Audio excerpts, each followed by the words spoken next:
In Mexico City, Jacobo Quesada, a man from humble origins, has risen to millionaire status, enjoying a brilliant career and a seemingly perfect family. But then, the arrival of a young woman named Berenice Alanis opens the door to tragedy. The affair is not only a betrayal, but also entails blackmail, lust, and a bloody conspiracy. Berenice not only seduces Jacobo, but also sows the seeds of a terrible downfall, a broken marriage, a fractured family, and ultimately, the tragic deaths of Jacobo himself and his two children, Patricia Quesada and Jacobo Jr. This is more than a murder case. This is a story of obsession, greed, and cruelty, where the desire for luxury turns one woman into a darkness that destroys an empire, leaving the whole country shuddering. How can greed turn so deadly?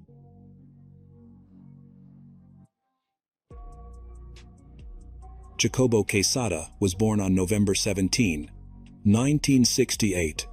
In the large city of Mexico, he was the youngest child in a humble middle-class family. Although his parents lived modestly, they worked hard to provide their children with a good education, helping them to achieve success. From a young age, he showed exceptional intelligence. He excelled academically, loved reading, and had an unquenchable thirst for knowledge. As a teenager, he became interested in business and exhibited a strong entrepreneurial spirit. After finishing high school, Jacobo gained admission to the prestigious Metropolitan Autonomous University in Mexico City, where he studied economics and business management. He worked diligently and soon started his own business, which thrived rapidly. He had a talent for making smart investments and knew how to grow his wealth wisely over time. He explored various industries without taking unnecessary risks, particularly achieving success in real estate by buying properties in Mexico City, which he rented, renovated, or sold for profit. Within a few years, Jacobo became one of the most successful young entrepreneurs in the city. A decade later, his business empire had flourished, and by the early 2000s, he was a millionaire, with his wealth estimated in the tens of millions, and it continued to grow. In 1993, Jacobo married Patricia Arellano, whom he had loved since university. They had an extravagant wedding and settled into a luxurious mansion in one of Mexico City's most affluent neighborhoods. A year later, their daughter Patricia Quesada was born, followed by their son, Jacobo Jr. In 1995, despite his busy schedule, Jacobo devoted time to his family, attending school performances, sports events, and taking them on vacations to top resorts and amusement parks. He aimed to provide the best for his children while ensuring they stayed humble. He prioritized their education, preparing them to one day take over his business, ensuring they didn't grow up spoiled or careless with the wealth he had amassed. The Patricia family was well respected in the community and employed dozens of people, known for their kindness and generosity. In 2003, Jacobo and Patricia hired a new housekeeper, an 18-year-old named Berenice. At first, she seemed humble and docile, but then she overturned everything in their lives, destroying what they had built for so long. Berenice Alanis, born July 13, 1985. I grew up in a tough neighborhood on the outskirts of Mexico City. She belonged to a large, devoutly religious family that struggled financially. Her strict upbringing demanded complete obedience, with severe consequences for even minor mistakes. From a young age, Berenice exhibited a rebellious nature, often clashing with her household rules and seeking independence. Once she turned 18, she began working as a housekeeper for Patricia's family, moved into their mansion, and nearly cut ties with her own family. Berenice was incredibly attractive and knew how to leverage her looks to achieve her goals. It's unclear whether she genuinely loved Jacobo or was primarily interested in his wealth, but she wasted no time in pursuing him. She skillfully charmed him, while maintaining a facade of innocence. Even though Jacobo was married with 2 children and 17 years older than her, he quickly fell in love with her. Just a month after starting her job, Berenice seduced Jacobo, captivating his attention completely. Ironically, Patricia, Jacobo's wife, had welcomed Berenice into their home and even gifted her items, leading to what appeared to be a friendly connection. However, Patricia was not aware that Berenice was having an affair with her husband in their own home. Berenice had ambitious plans for her future, envisioning herself as the owner of their luxurious home. While many affairs with household staff may not lead to significant fallout, this one did. Less than a year later, Jacobo shocked everyone by asking for a divorce so he could marry Berenice. Patricia felt deeply betrayed and humiliated. While their children were left confused, Jacobo's parents quickly recognized Berenice's true intentions, seeking financial security. Despite this, Jacobo, blinded by emotion, left Patricia and married Berenice in 2004. After the painful separation, Jacobo and Patricia reached an amicable co-parenting agreement for their children. A year later, Patricia remarried, welcomed 2 more children, and found happiness again.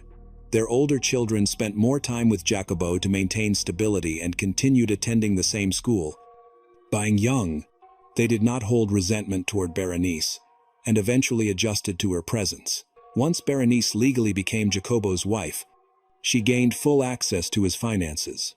She began to spend extravagantly, indulging in high-end designer clothes and luxury cosmetics, with a Ferrari Enzo gifted by Jacobo and custom jewelry from top brands. Berenice took on a domineering attitude in the household, treating staff, including those she once befriended, with arrogance. She made it clear that their job security depended on her, demanding complete obedience and expecting to be treated like royalty. Berenice had no interest in work or responsibility. Her life revolved around luxury and celebration. She spent her days shopping, attending elitist social events, and throwing extravagant parties. She believes she has joined the upper class, trying to connect with the rich and influential, while cutting ties with old friends and alienating her family.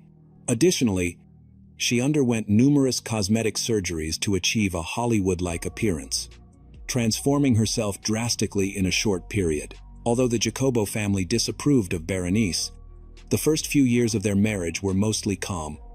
Jacobo was infatuated and focused on keeping her happy, neglecting to monitor her spending habits. He gave her full financial access, allowing her to spend recklessly for her enjoyment. She traveled the world, often taking friends along and using Jacobo's credit cards to cover costs. She wanted to showcase her ability to spend freely, and her extravagant habits only became more pronounced over time. By the time Berenice married Jacobo, he was almost twice her age, and she viewed him mainly as a means of financial security. Soon after the marriage, she began having affairs with younger men. At first, she was very careful to hide these relationships from her rich and powerful husband, and succeeded in presenting herself as a faithful wife for a long time. Patricia began involving her son Jacobo Jr. and daughter Patricia Quesada in the family business early on, ensuring they would not only inherit it, but also learn how to grow it effectively. After finishing high school, both children enrolled in a prestigious university to study law while working in their father's company for practical experience. Patricia Quesada concentrated on managing real estate, while Jacobo Jr., who loved soccer, pursued opportunities in sports management. To support his son's passion, Jacobo built a large sports complex outside the city and started a youth soccer club called Muscle Factory. The facility had administrative offices on the lower floors and a residential area for family visits on the upper level. Berenice frequently visited the club, sometimes staying for days, but not because she was interested in her husband's business. Instead, she had begun an affair with an attractive young coach, and they carried on their relationship in the residential quarters, believing they wouldn't be discovered. When Jacobo Jr. turned 18, Berenice began to pay attention to him, which confused him. Berenice was 10 years older than him, and she was very charming and confident, which attracted him even more. Eventually, he succumbed to her advances, leading to a long-term affair. Over time, Berenice's sense of power made her less discreet about the relationship. Rumors began to spread among the servants in the house, They exchanged glances with each other, but no one dared to say anything in front of Jacobo.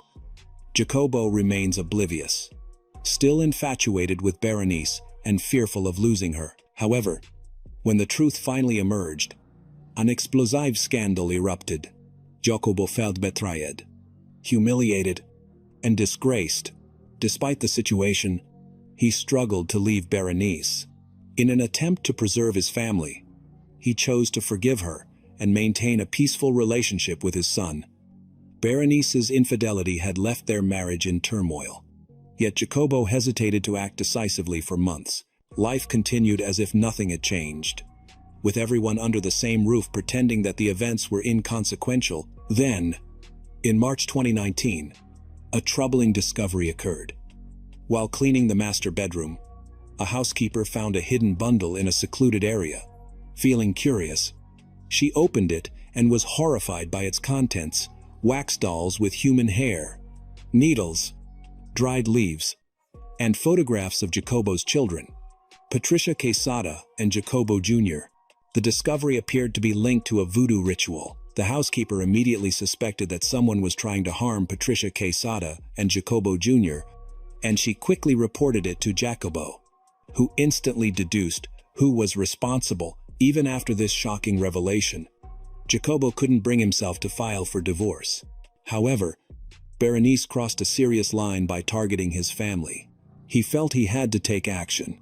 Another intense argument followed, but this time Jacobo acted decisively.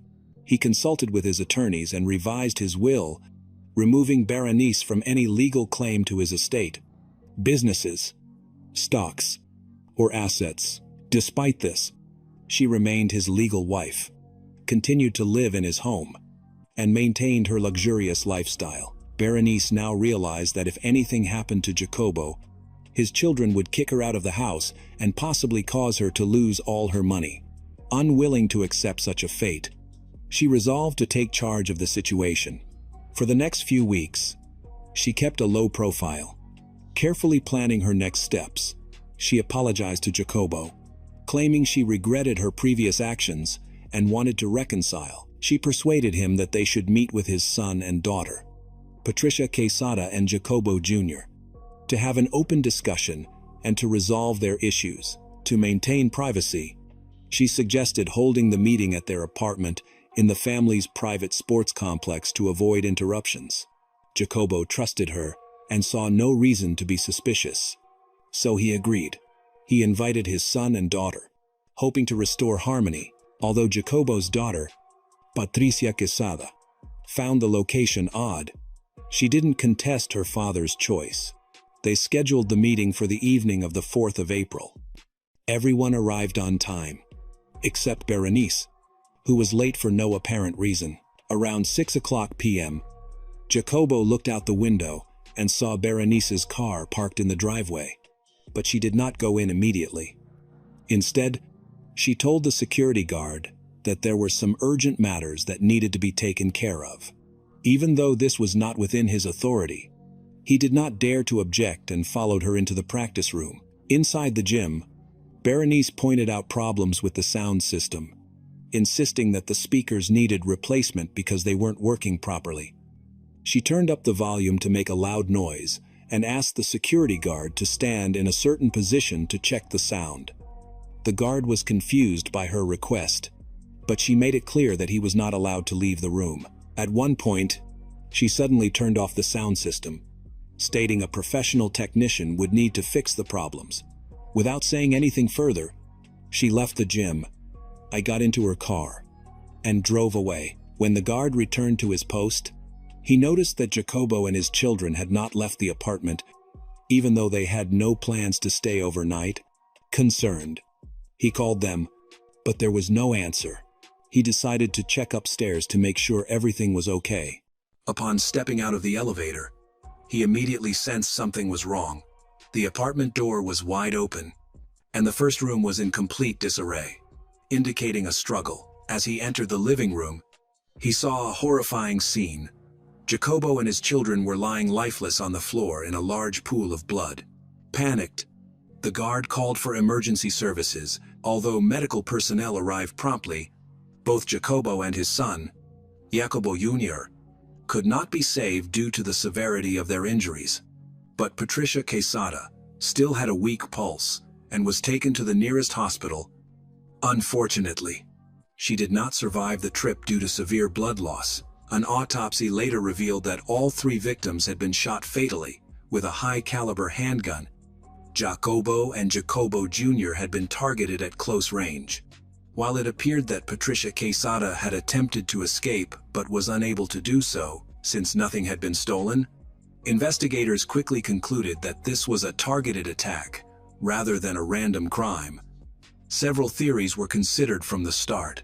Given the Jacobo family's wealth and influence in various sectors, it was plausible that they had powerful enemies. It was possible that Jacobo and his children had been eliminated by business rivals, or were caught up in a dangerous conflict. Another theory proposed that they might have been involved in undisclosed dealings linked to illicit activities that led to their deaths. If any of these theories were true, it would explain why Berenice was unharmed. She had no role in the family business, was not involved in any operations, and had recently been removed from Jacobo's will. However, detectives soon suspected she might be hiding something, and had the strongest motive. The only eyewitness, the security guard, reported Berenice's strange behavior during his first interview. He described her odd request, the loud music, and how she left without speaking to the family, despite claiming the visit was for that reason. Furthermore, her reaction to the incident raised more suspicions. While she tried to appear upset during questioning, her display of grief seemed unconvincing. Investigators reviewed security footage from the building's entrance, hoping to identify the suspect. Instead, they found that someone had moved the camera to record only a blank wall opposite the entrance. This finding suggested that the crime was planned in advance. A neighbor later told investigators that he had seen a suspicious biker near the building on the night of the incident. The man parked directly in front, entered the building quickly, and left just a few minutes later on his motorcycle. The neighbor described the suspect as a tall, well-built man around 35 years old, with a beard and wearing a baseball cap. However, due to the distance and diminishing light, he couldn't see more details. The day after Jacobo's death, Berenice quickly began the process of reclaiming his assets. Despite being newly widowed, she showed little interest in memorial services or informing relatives. Instead, she consulted with lawyers to secure her financial future. Although Jacobo had removed Berenice from his will, she remained his legal wife and was now his sole heir, thus claiming all of his real estate, businesses, and bank accounts. This raised suspicions because it provided a motive for such a crime. Meanwhile, Berenice maintained her lavish lifestyle, attending social events and appearing unaffected by the tragedy. Berenice was often seen at parties and public events with her new partner, a fitness trainer from the sports club owned by Jacobo. Investigators suspected he might be her accomplice or even the one who committed the crime. However, without solid evidence and a witness who could not positively identify him, authorities lacked a strong case for prosecution. Soon, the neighbors noticed Berenice removing valuable items, including antiques and artwork, from Jacobo's estate. Alarmed, they alerted Jacobo's relatives, who then contacted law enforcement to accuse Berenice of plotting the crime for financial gain. 4 days after the incident, Berenice was arrested at the crime scene while trying to lease the sports complex and office building. She even removed police tape to conduct tours for potential tenants. Yet, just 2 days later, she was released by the chief prosecutor, Oscar Tomás Vázquez, who cited procedural errors during her arrest and the lack of an official warrant. Many suspected she had paid for her release. Years later, Vázquez lost his position and was imprisoned for corruption and abuse of power. As investigators worked to strengthen their case for Berenice's rearrest, they faced a new challenge. Her legal team began intimidating witnesses to dissuade them from testifying. In a concerning incident, Jacobo Jr.'s personal assistant was nearly kidnapped outside the prosecutor's office while on her way to testify. Thankfully, security personnel intervened, just in time to ensure her safety. The investigation revealed even more troubling information. Berenice had not only seduced Jacobo Jr., but had also allegedly introduced him to a powerful banned substance, making him dependent. She manipulated him into signing documents that gave her financial control over certain assets and convinced him to transfer money into her accounts. Although Patricia Quesada and Jacobo Jr. had known Berenice throughout their lives, she never showed them true affection. She quickly lured Jacobo Jr. into danger, using him for money, and eventually murdered both him and Patricia Quesada to eliminate the main heirs who stood in her way. Berenice swiftly liquidated Jacobo's assets. Even though she lacked legal rights to them, she forged documents, bribed officials, and sold 3 luxury cars from Jacobo's exclusive collection. Simultaneously, she fought for legal inheritance rights and even filed a lawsuit to contest the will. When authorities discovered her fraudulent activities, a warrant was issued for her arrest for financial misconduct. However, before the police could act, she disappeared without a trace. In the spring of 2020, investigators located her, but she evaded capture again. As if someone had warned her, she left just 5 minutes before the police arrived. And after that, there were no confirmed sightings of her. There is strong evidence suggesting that she escaped Mexico using fake documents and is now living in another country under a false identity. Although she never officially claimed Jacobo's wealth, she had access to a large amount of cash stored in their home safe, which she took before disappearing. Over the years, Berenice also collected a significant amount of high-end jewelry, including exclusive custom pieces, as well as various luxury items, valuable artwork, and at least 2 cars that she sold before her escape. It's clear she is not facing financial difficulties anytime soon. After 3 years on the run, Berenice Alanis was arrested on July 20, 2022, at a luxury hotel in the popular Mexican resort of Acapulco. The Mexico City Attorney General charged her with masterminding the murders of her husband, Jacobo Quesada, and his 2 sons, Patricia Quesada and Jacobo Jr.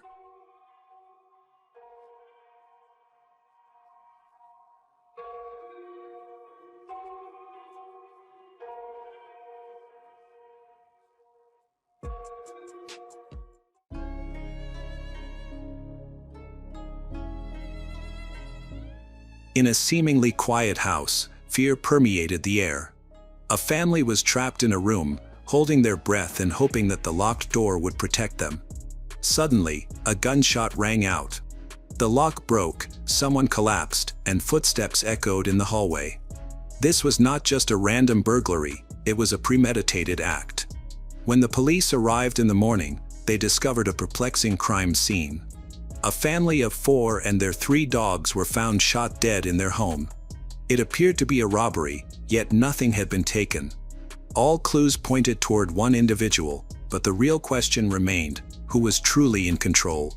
As detectives looked for answers, they realized the situation involved far more than just love, jealousy, or revenge. Someone had orchestrated everything. When the truth finally emerged, it was more shocking than anyone could have anticipated. Nathaniel Huey Jr. was born around 1993 in an environment where crime and violence were common. As a child, he displayed a reckless, rebellious attitude. He had little interest in school, often fighting with classmates and neglecting his studies. His first run-in with the law occurred during his teenage years when he was caught participating in a robbery. Due to his age, he faced minimal consequences. Nathaniel soon discovered that a life of crime offered not only excitement but also financial rewards. His criminal activities escalated, and by 2016, he was imprisoned for assault. A year later, he was arrested again for driving under the influence. Nathaniel had a particular fascination with firearms. He built a collection of guns. Although the courts prohibited him from owning firearms, he disregarded this ban, turned to the black market to acquire weapons illegally. Despite his criminal history, Nathaniel attempted to pose as a legitimate businessman by starting a private security company, even though it was not properly licensed. Legally, he was not allowed to carry a weapon, yet he boasted about his supposed authority on social media, posting pictures of himself in tactical gear and heavily armed. On the other side of the story is Ermelinda Palomo, born on 1973. By the time she met Nathaniel, she was a fiercely independent woman, a mother of 5, and already a grandmother. Although she had a stable upbringing, her personal life was marked by challenges. She had married young, but the marriage ended, leaving her to raise her children on her own. Determined to support them, she held multiple jobs while managing her responsibilities as both a mother and grandmother. She was strict with her family, which earned her respect but sometimes led to resentment. When she met Nathaniel, those around her found it hard to understand their connection. He was 20 years younger, had a tumultuous past, and represented the chaos she had always tried to avoid. Some say they met through mutual friends, but regardless of the circumstances, their relationship moved quickly. Initially, Ermelinda brushed Nathaniel off, but his confidence, persistence, and reckless charm drew her in. For Nathaniel, Ermelinda represented stability and a sense of security he had never experienced. For her, it was a new adventure, an opportunity to feel in control over someone with a free lifestyle. Their relationship was unconventional, with an attraction rooted in their differences. Soon, they moved in together, sharing a crowded home with Ermelinda's children and grandchildren, but their living situation was anything but harmonious. Nathaniel's obsession with weapons remained strong over the years. Despite legal restrictions, he continued to buy and show off firearms, making secret deals and finding loopholes to justify his actions. For him, guns were not just a collection, they were a part of who he was. He always carried a weapon, even inside the house, frequently took apart and cleaned his firearms on the kitchen table. At first, Ermelinda paid little attention to this behavior. She was more focused on the money he made than the legality of his actions. However, as time passed, she began to realize that Nathaniel's interests went beyond financial gain. He was unpredictable and could become angry over minor issues, such as a misplaced word or an unfriendly glance. His temper could shift from intense rage to unnerving calm in an instant. Cristiana Espinosa, one of Ermelinda's daughters, was the first to express concern. Unlike others who ignored the warning signs, she recognized Nathaniel for who he really was, a dangerous man. She noticed how he talked about violence, carried himself with arrogance, and never tolerated being contradicted. But what scared her the most was how quickly he could lose control. By 2021, Nathaniel and Ermelinda had been living together for 6 years. On the surface, their relationship appeared stable, but its foundation had deteriorated long ago. Nathaniel had always been unfaithful, and his affairs had become routine. He used social media to meet new women, engaged in secretive conversations, and carefully deleted his messages. Often, he would leave late at night, providing vague excuses about work or meetings. Ermelinda would wake up in the middle of the night to find him gone. He would return by dawn without any explanation. Nathaniel never feared being caught. He thought Ermelinda either wouldn't discover his infidelities or wouldn't confront him if she did. He mistakenly believed he had all the control, not recognizing Ermelinda's true strength. At first, Ermelinda chose to overlook the warning signs, but soon the evidence became too clear to ignore. His late nights, secretive messages, and newfound obsession with his appearance all indicated something troubling.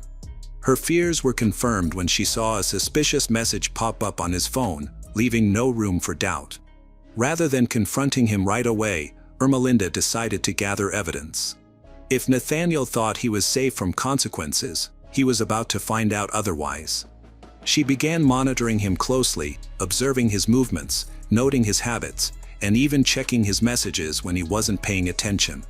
Before long, she could tell when he was lying, when he was trying to cover his tracks, and when he was sneaking off for yet another secret meeting. With each new revelation, her anger grew stronger. She realized she had 2 options: to leave him behind and erase him from her life, or to make him regret every decision that led to this moment. The more she considered it, the clearer her resolve became. She refused to be just another woman he discarded. If she wanted to make him feel pain, she had to be strategic. Instead of erupting into an argument, she decided on a different approach. She would make him feel cornered. She planned to turn his own life against him. Ermelinda's plan began with deception. She created fake social media accounts, selecting photos and inventing identities to construct believable personas. She studied online scams to learn how to manipulate and deceive effectively. This included understanding threats, the structure of underground networks, psychological tactics. Her most powerful tool was information. She figured out how to track locations, access hidden data, and manipulate the digital landscape in ways Nathaniel would not anticipate. Then, she initiated her scheme. Her first contact with Nathaniel came through a woman who seemed genuinely interested in him. As expected, he fell for it and responded eagerly, unaware that he was entering Ermelinda's trap. Initially, their conversations appeared harmless, consisting of light flirtation. However, she began to drop hints about his life that she shouldn't have known, leading him to believe someone was monitoring him. The tipping point came when she sent him a message with his real-time location. This left Nathaniel unsettled. Ermelinda could see the change in his demeanor as he started looking over his shoulder and checking his surroundings. But her tactics were far from over. The next phase of deception brought in new individuals. Nathaniel began receiving messages from various people. Some were threatening, while others falsely claimed to offer him protection. They contacted him through different platforms and phone numbers, without any clear pattern. Some messages demanded money, while others warned him to avoid certain locations. A few suggested that he was already involved in something much larger than himself. This confusion was intentional. His behavior changed almost overnight. He became restless and anxious, avoided answering unknown calls, constantly checked his surroundings, and even asked Ermelinda to drive him around to ensure he wasn't being followed. He changed his passwords and deleted messages, trying to rid himself of the unseen threat. However, the more he attempted to escape, the more entangled he became in Ermelinda's scheme. She observed with satisfaction as paranoia consumed him. Unbeknownst to him, the real danger was lurking right under his roof. In May 2023, a new woman entered Nathaniel's life, Zoraida Bartolome, one of his co-workers. Zoraida was already entangled in her own complicated situation. She was married with 2 children but was unhappy at home. She had cheated in the past and didn't feel guilty about it, believing that her own happiness was more important than being loyal. For Nathaniel, Zoraida represented an exciting escape from his troubled relationship with Ermelinda. Their connection began with stolen glances and quiet conversations, quickly escalating into something they both found hard to abandon. Ermelinda had been observing Nathaniel closely and noticed a shift in his behavior. At first, she assumed Zoraida was just another fleeting romance, but then she discovered messages that revealed deeper feelings. Nathaniel was telling Zoraida that he loved her and wanted a future together. She reciprocated those feelings, and they fantasized about leaving everything behind to start anew. As Ermelinda read their exchanges, she felt a mix of pain and humiliation. Despite her efforts to protect their relationship, Nathaniel was pursuing another woman. Now, she felt compelled to take drastic action against him. She escalated the psychological manipulation, introducing even more frightening figures into Nathaniel's life. He was no longer just being observed, he felt as if he was being hunted. Nathaniel had endured too much to feel fear anymore. He had survived the worst, or so he thought. Now, all that mattered to him was Zoraida. Leaving her was not an option. For the first time, he wasn't merely hiding an affair, he was fighting for it. Ermelinda noticed this change in him. If she couldn't break Nathaniel directly, she would aim to destroy Zoraida instead. Her first tactic was to undermine Zoraida's stability. Using her network of fake accounts, she contacted Zoraida's husband, Alberto Rolón. Initially, she planted vague doubts through anonymous messages that suggested betrayal. She even included photos of Zoraida and Nathaniel together, ensuring they were clear enough to raise suspicion. However, Alberto was not easily swayed. He dismissed the warnings, unwilling to accept that his wife could deceive him so openly. That's when Ermelinda intensified her approach. The subsequent messages were not just about infidelity, they included threats. Unsigned letters arrived at their home with clear implications. If Alberto did not take action, his family would be in danger. Alberto began to observe Zoraida more intently. The tension in their home was exactly as Ermelinda had intended.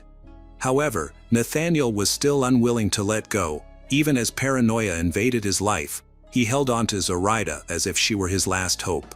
Ermelinda manipulated his perceptions, convincing him that Zoraida was providing information to the people spying on him. She crafted a story so believable that even Nathaniel began to doubt his own reality. Using fake accounts, she sent messages from imaginary informants, all suggesting the same idea. Zoraida wasn't just a woman Nathaniel had fallen for, she was working against him and was the source of the ongoing threats. Nathaniel's paranoia took over him completely. He confronted Ermelinda about his suspicions, and she played along convincingly. Initially, she seemed unsure, but then she reluctantly confessed that she had also received warnings about Zoraida. Nathaniel realized he could no longer dismiss these concerns. He had to take action to ensure his survival. Next, Ermelinda put him to the ultimate test of loyalty. She made him believe that his supposed enemies were closely monitoring him and required evidence that he hadn't betrayed them. The only way he could prove his loyalty was by making a crucial decision himself: kill Zoraida. By the time Nathaniel reached his decision, he felt no hesitation. There was no fear or regret, just a cold, determined focus on what needed to be done. He started planning immediately, treating the situation like a mission. Nathaniel studied Zoraida's routines, tracked her schedule, and identified when she was most vulnerable. He noted when Alberto was home, when the children were asleep, and when it would be easiest to enter the house. He mapped out potential escape routes, looking for surveillance cameras and memorizing the neighborhood layout. Simultaneously, he prepared his supplies. He already had a stockpile of weapons but gathered additional tools, including clothing to help him blend into the night, gloves to avoid leaving fingerprints, tape, and a flashlight. Together with Ermelinda, he chose items carefully, ensuring no one would suspect anything. Although Ermelinda remained in the background and was not directly involved, she always provided guidance to keep him on track. By the time everything was ready, Nathaniel had stopped considering the consequences. The night came. Ermelinda drove toward Zoraida's house with an unsettling calmness, acting as if it were just another evening. She even asked Nathaniel why he needed to go there, though she already knew the reason. He didn't answer. He no longer cared about her opinion, only the task ahead mattered. When they arrived at the house, Ermelinda remained in the car while Nathaniel got out. As he expected, the front door was locked. He quietly moved around to the side of the house, found a window, and broke the glass. The sound startled Alberto awake. He sat up, listened intently, and then cautiously approached the noise. By that time, Nathaniel was already inside. As soon as Alberto rounded the corner, Nathaniel fired his gun, but his shot went wide. Realizing this was more than just a break-in, Alberto turned and ran toward the hallway, desperate to reach his family's room before the intruder. However, Nathaniel was quicker. Gunshots rang out through the house. Alberto fell to the ground before he could reach the door. For a brief moment, there was silence. Then the next gunshot broke the stillness, sending Zoraida into a panic. Without thinking, she rushed to the bedroom, pulling her children along, and slammed the door shut, locking it behind her. She knew Nathaniel was inside and was unsure how many others he was with, but her priority was to keep her family safe. Moments later, Nathaniel slammed his shoulder against the door, trying to force it open, but it held strong. Frustrated, he stepped back, aimed his gun, and shot at the lock. The bullet pierced through the wood. Zoraida gasped as the impact hit her. She stiffened and then collapsed. The door swung open, the children huddled together, their eyes filled with fear. The neighbors only heard a few brief, muffled gunshots. It all happened within minutes. Nathaniel looked around at the scene, took a deep breath to calm himself, and then began to methodically rearrange things. He flipped over furniture, opened drawers, and scattered valuable items on the floor to make it appear as though a robbery had taken place. Once he finished, he stepped over the bodies and exited into the night. Ermelinda was waiting for him in the car. She didn't need to ask how it went, her expression said it all. They drove away silently, leaving the chaos behind. The sounds had awakened the neighborhood, and after a few minutes, someone finally summoned the courage to call 911. Soon after, sirens filled the street. Officers arrived to find shattered glass, a broken door, and clear signs of a break-in. Inside, the bodies revealed a much darker story than just a failed robbery. Nathaniel had made serious mistakes, careless ones. Nothing of value had been stolen. The disarray of his possessions seemed like a feeble attempt to mislead. It was evident that this incident wasn't simply about theft, it was premeditated and targeted. By morning, detectives were connecting the crime to Nathaniel Huey, the only person with a motive. At Zoraita's workplace, everyone knew about their affair. It hadn't been a secret. As detectives continued to investigate, things looked increasingly bad for Nathaniel. His history was filled with crimes, assaults, suspicious dealings, and a collection of weapons. As the police gathered evidence, Ermelinda maintained her facade. She kept messaging Nathaniel, using the false identity she had created. She assured him that everything was under control, claiming the mafia was protecting him and that as long as he followed their instructions, he'd be safe. He trusted her, but the investigation was progressing more quickly than Ermelinda anticipated. They scrutinized Nathaniel's recent activities, analyzing every call, email, and text message. One thing stood out: in recent months, he had received a flood of anonymous threats, warnings of danger, and claims that he was being hunted. However, all those messages had originated from newly created accounts. If this were truly a mafia operation, why was the evidence focusing solely on Nathaniel? The more the detectives uncovered, the clearer it became that the threats were staged, as if someone had been fabricating a false narrative specifically for him. This was the turning point in the investigation. Nathaniel was in a downward spiral.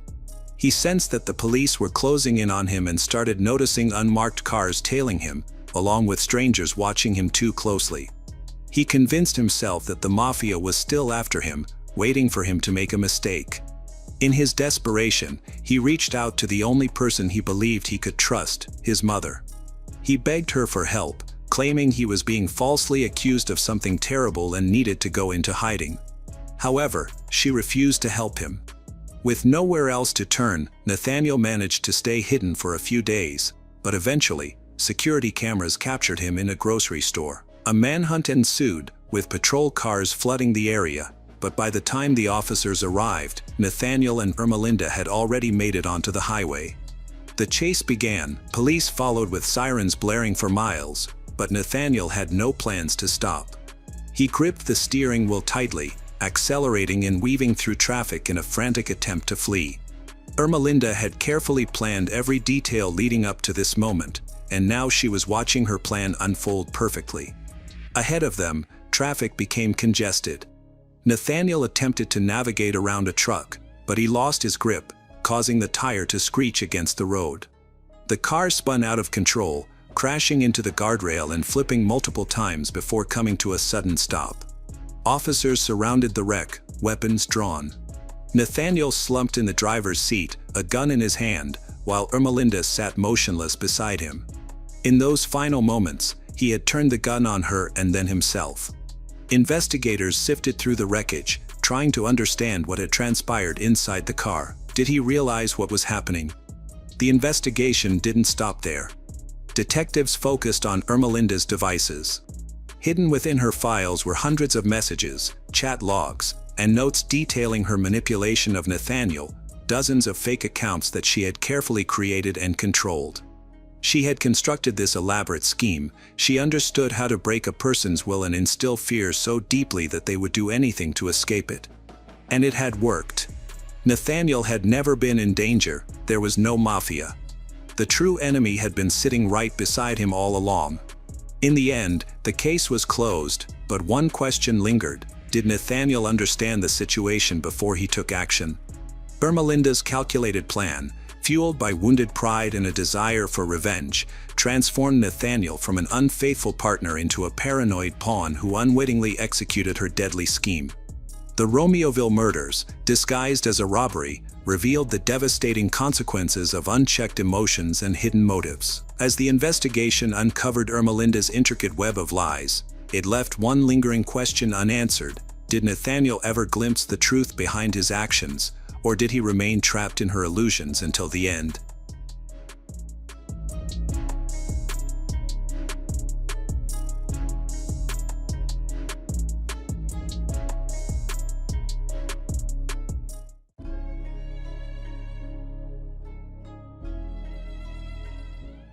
The street was calm and peaceful late at night. Suddenly, the calm was broken by a noise. What happened next was shockingly violent and seemed carefully planned. The most troubling part was that she had warned others about the possibility of this event, but no one intervened. Alessandra Mattuzzi was born and raised in Italy and spent most of her life in the fashion industry. At 56, she worked as a sales representative for a boutique specializing in women's clothing. Those who knew her well described her as reliable, thoughtful, and elegant. She approached every task with precision and grace, whether assisting a customer or caring for a loved one. Alessandra was particularly known for her deep compassion. Her sense of duty went beyond her job. She had been her father's main caregiver during his final illness, providing unwavering support until his death. This experience left her emotionally exhausted. Afterward, she became withdrawn, avoiding social interactions and hesitating to form new relationships. Alessandra's daily life centered around her mother, who lived in a care home and needed constant care. She followed a regular routine that included frequent visits to her mother and daily phone calls with her younger sister, Stefania, with whom she had a strong bond.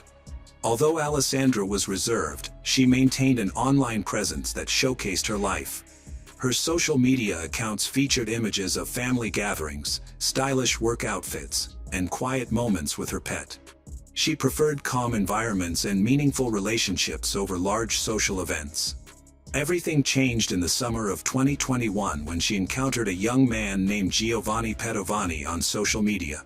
Giovanni, aged 27, was originally from Sicily. He lived an active lifestyle as a professional football player and part-time model. His social media was lively and well-followed, showcasing training sessions, travel adventures, and insights into photo shoots. His online persona was polished and charismatic, earning him admiration from many, particularly women. His friendly, approachable demeanor suggested he was both confident and down-to-earth. Despite their age difference, Alessandra and Giovanni connected easily from the start. Giovanni was respectful and kind, showing no signs of arrogance. As time went on, their messages became more frequent, transitioning from simple greetings to deeper conversations about their lives and feelings. Their digital exchanges developed into genuine emotional connections, and they began communicating almost daily. They sharing photos, life updates, and words of support. Eventually, Giovanni planned a visit to Alessandra in Bologna, where she lived. During his visit, he took the time to understand her world without being intrusive. One gesture that stood out was his offer to visit Alessandra's mother at the care home. This thoughtful act left a lasting impression, showing that he cared not only about Alessandra but also about the life she had built and the people she cherished. In the months that followed, Giovanni kept visiting Bologna. He and Alessandra spent peaceful moments together, walking around the city, cooking, and doing errands. He joined her in her daily activities and seemed to appreciate the slower pace of her life. He appeared to genuinely care for her, capturing their moments together in photos he occasionally shared online. In private messages, he expressed his support and affection for her. To onlookers, their relationship might have seemed surprising yet meaningful, as two very different lives came together. Shortly after the new year, the sense of security began to fade. Giovanni's behavior changed. He started calling more frequently, sometimes multiple times a day, and his questions became highly specific. What had once seemed like affectionate curiosity turned into suspicion. He wanted to know who she was talking to, what she was doing, and why. Their conversations morphed into interrogations filled with doubt. Then, he began accusing her of hiding things. There was no basis for his claims. His obsession extended beyond Alessandra. He started calling Stefania directly, trying to persuade her to adopt his distorted perspective. While he initially sought her support, his behavior grew increasingly erratic. His tone shifted from persuasive to aggressive. Stefania remembered how he used to yell during phone calls, his voice loud and full of accusations. Eventually, she cut all contact with him. In contrast, Alessandra chose to stay connected, believing that the difficult times would eventually pass. She tried to avoid arguments and calm the situation down in hopes of restoring balance. However, the man who had once seemed emotionally understanding became more controlling. His jealousy took hold, and even minor social media interactions, likes, photos, comments, sparked new conflicts. He demanded explanations for every little thing. As his obsession grew, so did his need for control. He began calling her at all hours of the night, and his messages shifted from sweet to overwhelming, and often filled with frustration or regret. Alessandra's sense of peace was shattered. His unpredictable moods drained her, and his expectations were unrealistic. Yet, he continued to intrude into her life in increasingly invasive ways. In early 2022, the situation worsened for Alessandra. After one of her visits, she discovered she was locked out of her email and social media accounts. When she tried to recover them, she found that the new passwords contained clues and references linked to Giovanni, making her suspect he had accessed her computer. The more she investigated, the more alarming things became. Her WhatsApp account was connected to a foreign device, and spyware was later found on her phone. This spyware allowed Giovanni not only to monitor her but also to read her messages, check her call logs, track her location in real time. His surveillance was intentional and methodical. Alessandra's suspicions were confirmed when Giovanni started mentioning private conversations she had never disclosed to him. He was aware of who she had communicated with and when. He challenged her with distorted interpretations of her online interactions, convinced she was being unfaithful despite having no evidence. His delusions intensified, and he demanded constant proof of her location, short videos every 10 minutes showing where she was and who she was with. When Alessandra refused to comply, he erupted in anger, threatening to end their relationship, accuse her of betrayal, or overwhelm her with messages until she complied. His demeanor became cold, controlling. Alessandra felt she was no longer an equal partner in the relationship. Instead, she felt watched, judged, and trapped. Giovanni's actions took a terrifying turn when he gained access to Alessandra's home surveillance system. He even sent a screenshot of her inside her apartment to her, revealing he had been watching her in what she thought was a safe space. By mid-2022, Giovanni's behavior became overtly predatory. He not only monitored her online but also started to follow her in person. He loitered around her apartment building in Bologna, appearing at strange hours without any notice. Neighbors began to take notice. One saw him attempting to enter the building, while another spotted him on the roof. He was no longer attempting to conceal his intentions. Her life became dominated by anxiety. Giovanni had become unpredictable and dangerous. The damage began to escalate. Someone tampered with her car, cutting its wiring and disabling the lights. In her apartment, the power was cut when someone removed the fuses. These incidents were more than just vandalism, they were deliberate attempts to force her to confront him. She heard shouting, loud bangs against her walls, and items being smashed in her home. At one point, he even climbed back onto the roof, trying to break in again. What had once seemed like affection had turned into obsession. All personal boundaries had been shattered. Alessandra, who once led a calm, structured life filled with routine, was now living in a constant state of fear. Alessandra was no longer in a relationship. She felt as though she was being hunted. She started carrying pepper spray. This small change marked a significant emotional shift for someone who once felt confident and graceful. Fear began to permeate her daily life. She confided in friends and family that returning home made her anxious. Sometimes, she sought comfort at her sister Stefania's house, but this relief was always temporary, and her dog had to stay in the apartment. Leaving her dog behind was not an option for Alessandra. This emotional connection forced her to return to a dangerous environment repeatedly. Between July and August, the situation grew more volatile. Alessandra shared her experiences of intimidation and increasing aggression with Stefania. Despite her fear, she was still searching for ways to calm the situation. She avoided direct confrontations, perhaps hoping that silence or a calm demeanor would lessen the obsession. However, Giovanni reacted to her distance by becoming even more aggressive, perceiving her withdrawal as a challenge that needed to be addressed. On July 29, 2022, Alessandra took an important step to protect herself by filing a police report. She documented Giovanni's obsessive behavior, his repeated invasions of her privacy, and his increasingly erratic presence near her home. To support her claims, she provided screenshots of messages, photos of him near her residence, and detailed accounts of the stalking that had troubled her for months. Despite this evidence, the police did not take urgent measures. Days went by, and her fear continued.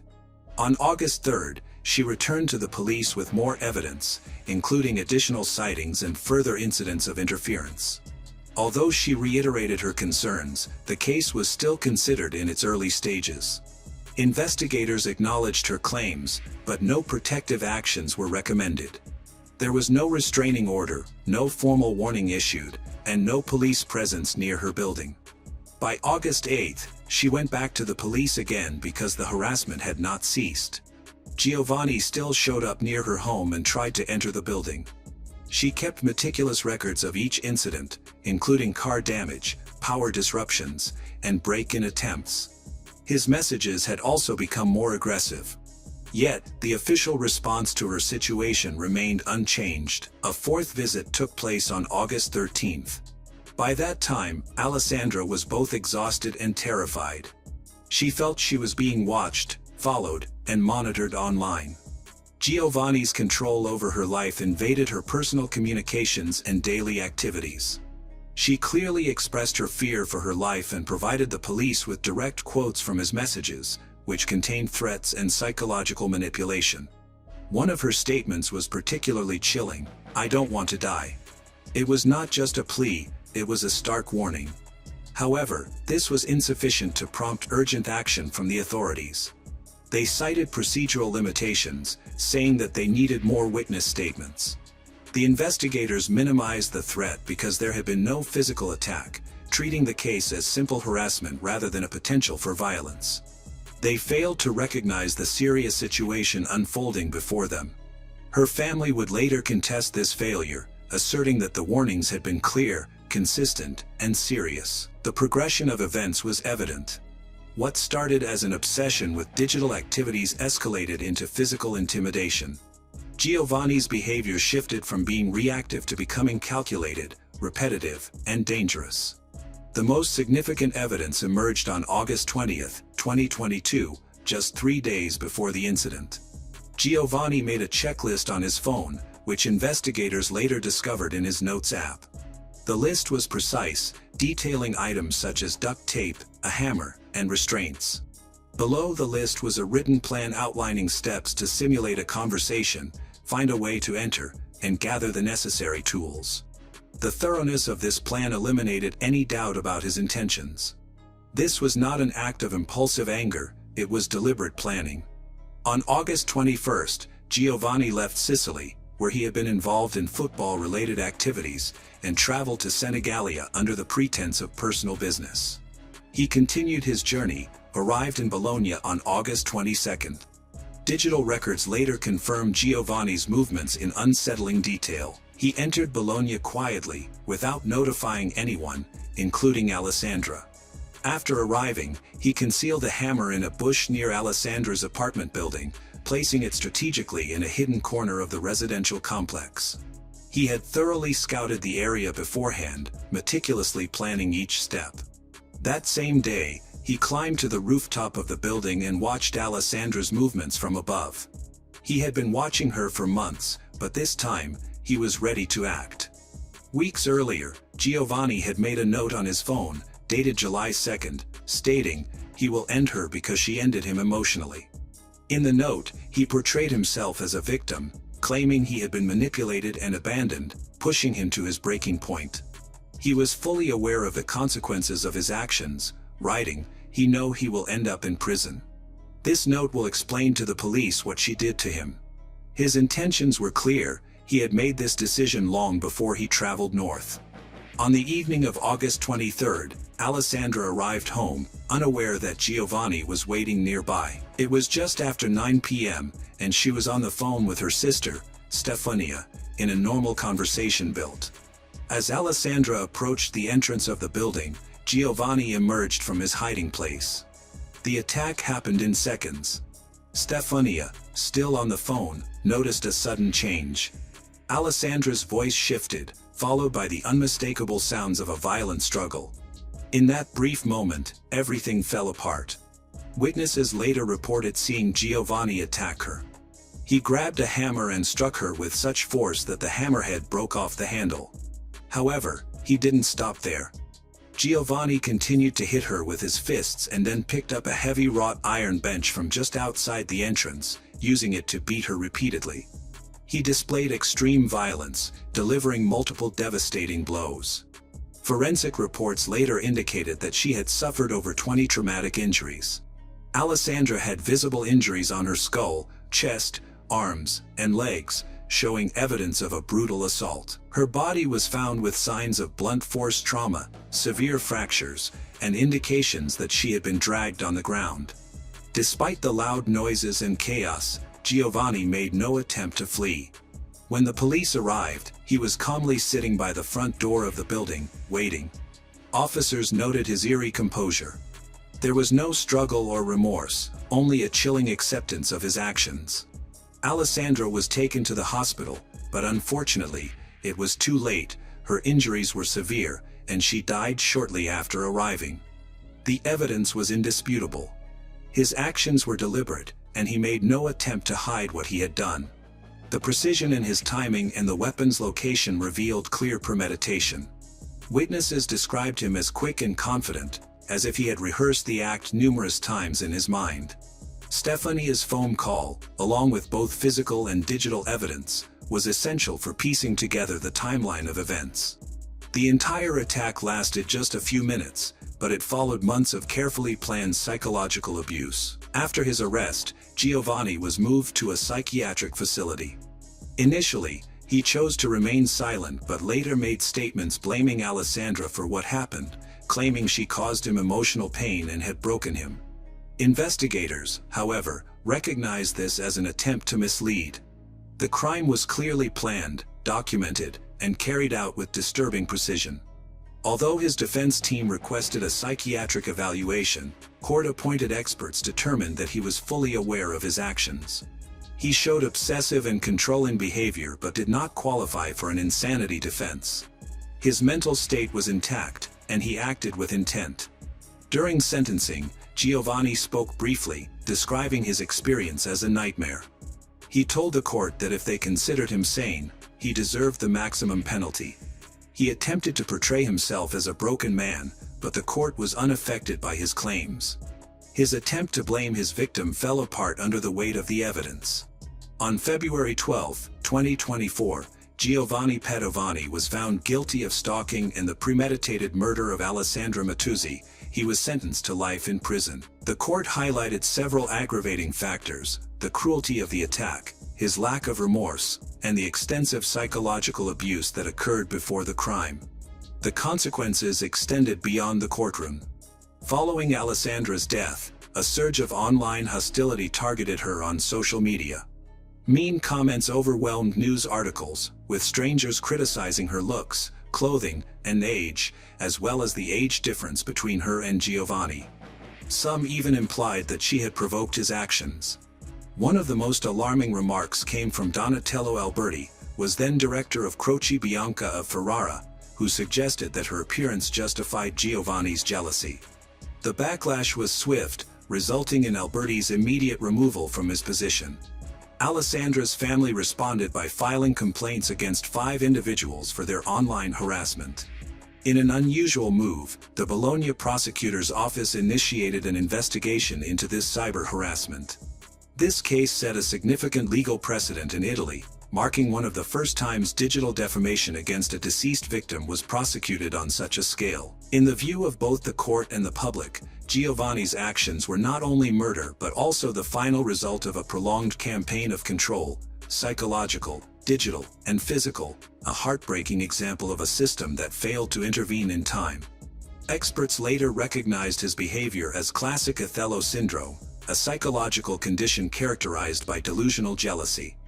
Unlike normal jealousy, this disorder involves persistent, irrational thoughts and doubts about a partner's fidelity, along with an inability to accept reality. In severe cases, it can lead to violence, as was the tragic outcome for Alessandra, who lost her life due to this condition. Alessandra Mattuzzi's life, defined by compassion and grace, was cruelly ended on August 23, 2022, by Giovanni Padovani's calculated violence, despite her desperate pleas for protection.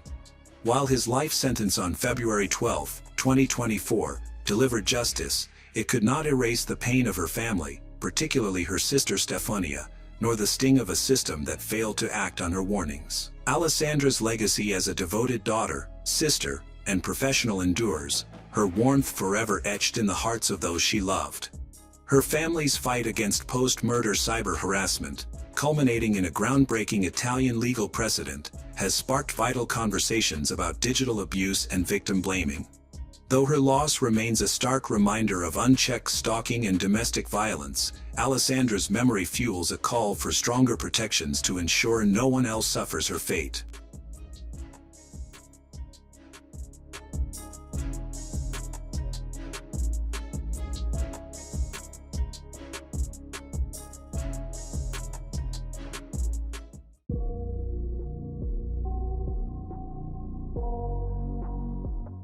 Just after sunrise, a morning exerciser happened to witness a horrifying scene.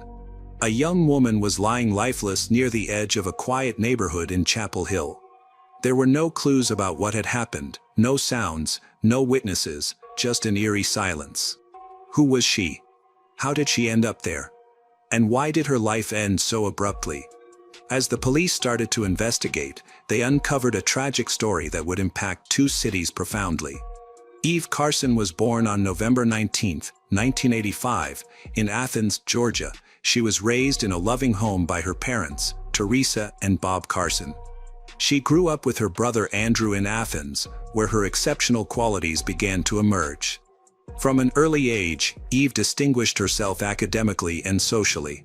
At Clark Central High School, her remarkable intelligence and charm led her to become the valedictorian and the student body president, winning 55% of the student vote. These early achievements hint at the bright future she is on her way to creating. Eve's warmth, intellect, and leadership grew even stronger when she began her studies at the University of North Carolina at Chapel Hill in 2004. Despite receiving offers from prestigious universities like Princeton and Yale, along with scholarships, Eve opted to attend a public university. She believed in the importance of education and obtained a significant scholarship while pursuing a double major in political science and biology. Her goal was to build a career in the medical field. Outside of her studies, Eve engaged deeply in service and leadership. She led multiple student organizations, completed a challenging 4-year leadership program, and participated in outreach initiatives like Girls on the Run. Additionally, she spent time tutoring children in local schools and worked in underprivileged communities abroad through the Moorhead Cain Summer Enrichment Program. Her volunteer experiences took her to Ecuador, Egypt, and Ghana, where she served in various roles, including medical assistant and community educator. Eve was not just a student leader, she was a beloved figure in her community. Friends admired her, faculty respected her. Her lively spirit made a positive impact wherever she went. However, in March 2008, everything changed. Eve was last seen at home around 1:30 a.m. after deciding to stay in and study while her housemates went out. Sometime between that moment and early morning, she faced an unimaginable tragedy. By 5 a.m., she was missing. Later that morning, authorities found her car at the intersection of North Street and Hillsborough Street in Chapel Hill, following the tip. Tragically, her body was found just a mile from her home. She had been shot and left. Investigators were initially confused by the case. The motive was unclear, and the incident seemed random. With no immediate suspects, law enforcement began examining phone and bank records for clues. A key piece of evidence in the investigation emerged when Eve's abandoned SUV was discovered. Authorities believe Eve Carson was shot multiple times around 5:30 a.m. on a Wednesday morning, with one bullet striking her close range in the right temple. To advance the investigation, Chapel Hill police announced a $25,000 reward for any information that could lead to her killer's arrest. Forensic specialists found that the last activity on Eve's computer occurred at 3:37 a.m., which helped narrow down the time frame in which she might have been abducted. Just 21 minutes later, at 3:55 a.m., her debit card was used at an ATM in University Mall, Chapel Hill. The ATM recorded several transactions, including one that successfully withdrew the maximum daily limit of $700, while 5 additional attempts failed. Fortunately, the ATM surveillance system captured grainy images of the person using the card. The footage showed a young male wearing a black hoodie and cap, and in one frame, there seemed to be a second figure in the back seat of the car, possibly Eve, although the image was too unclear to confirm. At 4:44 a.m., another attempt was made to withdraw money, but no cameras captured the event. Less than 30 minutes later, Eve was shot and killed. However, her debit card was used again that day at 12:39 p.m., with 2 transactions made at a mini-mart on Moorhead Avenue in Durham. Over the next 2 days, several more suspicious transactions occurred, leading to a crucial piece of evidence. On March 7th, at 12:54 a.m., another surveillance camera captured another man attempting to use Eve's card. This individual was clearly not the same as the person filmed at the University Mall ATM, making him a second key suspect. The failed transaction and the clear video footage became pivotal moments in the investigation. As police worked to identify the individuals involved, the communities of Chapel Hill and Athens came together in grief. Eve Carson was buried on March 9, 2008, and her funeral was attended by hundreds of people. At the University of North Carolina, thousands paid their respects with a moment of silence. Initially, the investigation progressed slowly, despite having several images of the suspects. However, on March 12, just 1 week after Eve's murder, authorities received a promising tip. They identified a man who resembled a suspect from the surveillance video as 21-year-old Demario James Atwater. Atwater had a troubled past, with 2 prior felony convictions, making him familiar with the criminal justice system. He had violated parole and committed additional offenses while under supervision, and he was due to appear in court just 2 days before Eve's murder. His criminal record included charges for assault, robbery, trespassing, and banned substance possession with intent to distribute. He had also been caught with a firearm while on probation, but due to an administrative mistake, his court hearing was postponed past the date of Eve's death. Additionally, Atwater's home on Rosedale Avenue in Durham was located close to the crime scene. The investigation picked up momentum when detectives linked Atwater to Lawrence Alvin Lovett Jr., 17, a young man who closely resembled the person seen on the University Mall ATM footage. Both were school dropouts from Durham and had attended the same school, making their connection concerning. Atwater and Lovett became the main suspects in a case that shocked 2 communities and left a significant void for those who knew and respected Eve Carson. On the morning of March 12, 2008, authorities took action. After gathering substantial evidence and appealing to the public for information, police arrested 21-year-old Demario in Durham, charging him with the first-degree murder of Eve Carson. The case was developing quickly. Chapel Hill's mayor acknowledged the progress made but reminded the public of the profound grief that enveloped the town. A cherished student was lost, and the community was still struggling to cope with her absence. Lovett was eventually found and charged alongside Atwater. Although he was a minor, Lovett had a prior criminal record that included probation for theft and breaking and entering. Both he and Atwater was clear video evidence connecting them to ATM transactions made with Eve's card. The investigation reached a crucial stage in late March when a grand jury indicted both men on multiple serious charges, including first-degree murder, first-degree kidnapping, armed robbery, possession of a firearm by a felon, felony larceny, and possession of stolen property. Lovett faced additional legal issues as he was also charged in connection with the earlier murder of 29-year-old Abhijit Mahato, a Duke University graduate student from India. Mahato had been kidnapped from his home on January 18, 2008, just weeks before Eve's death. He was forced to withdraw cash from an ATM and was later shot while returning home. There were many similarities between this case and Eve's, but the evidence linking Lovett to Mahato's murder was not strong enough, leading to his acquittal. Abhijit Mahato's murder remains unsolved to this day. The legal proceedings in Eve Carson's case have started in earnest. Prosecutors decided to try Atwater and Lovett separately. Atwater, being an adult, faced the possibility of the death penalty, while Lovett, due to his age at the time of the crime, could not receive that sentence. The prosecution began to piece together a disturbing account of events that took place in the early hours of March 5, 2008, a crime driven by greed and chance. Around 1:30 a.m., Eve remained at home to study while her roommates went out. Atwater and Lovett then saw Carson walking toward her car. They stormed into Carson's car with Lovett in the driver's seat and Atwater in the back seat. They forced she into the back seat, where Atwater held her hostage at gunpoint. Investigators concluded that the two were looking for an easy target.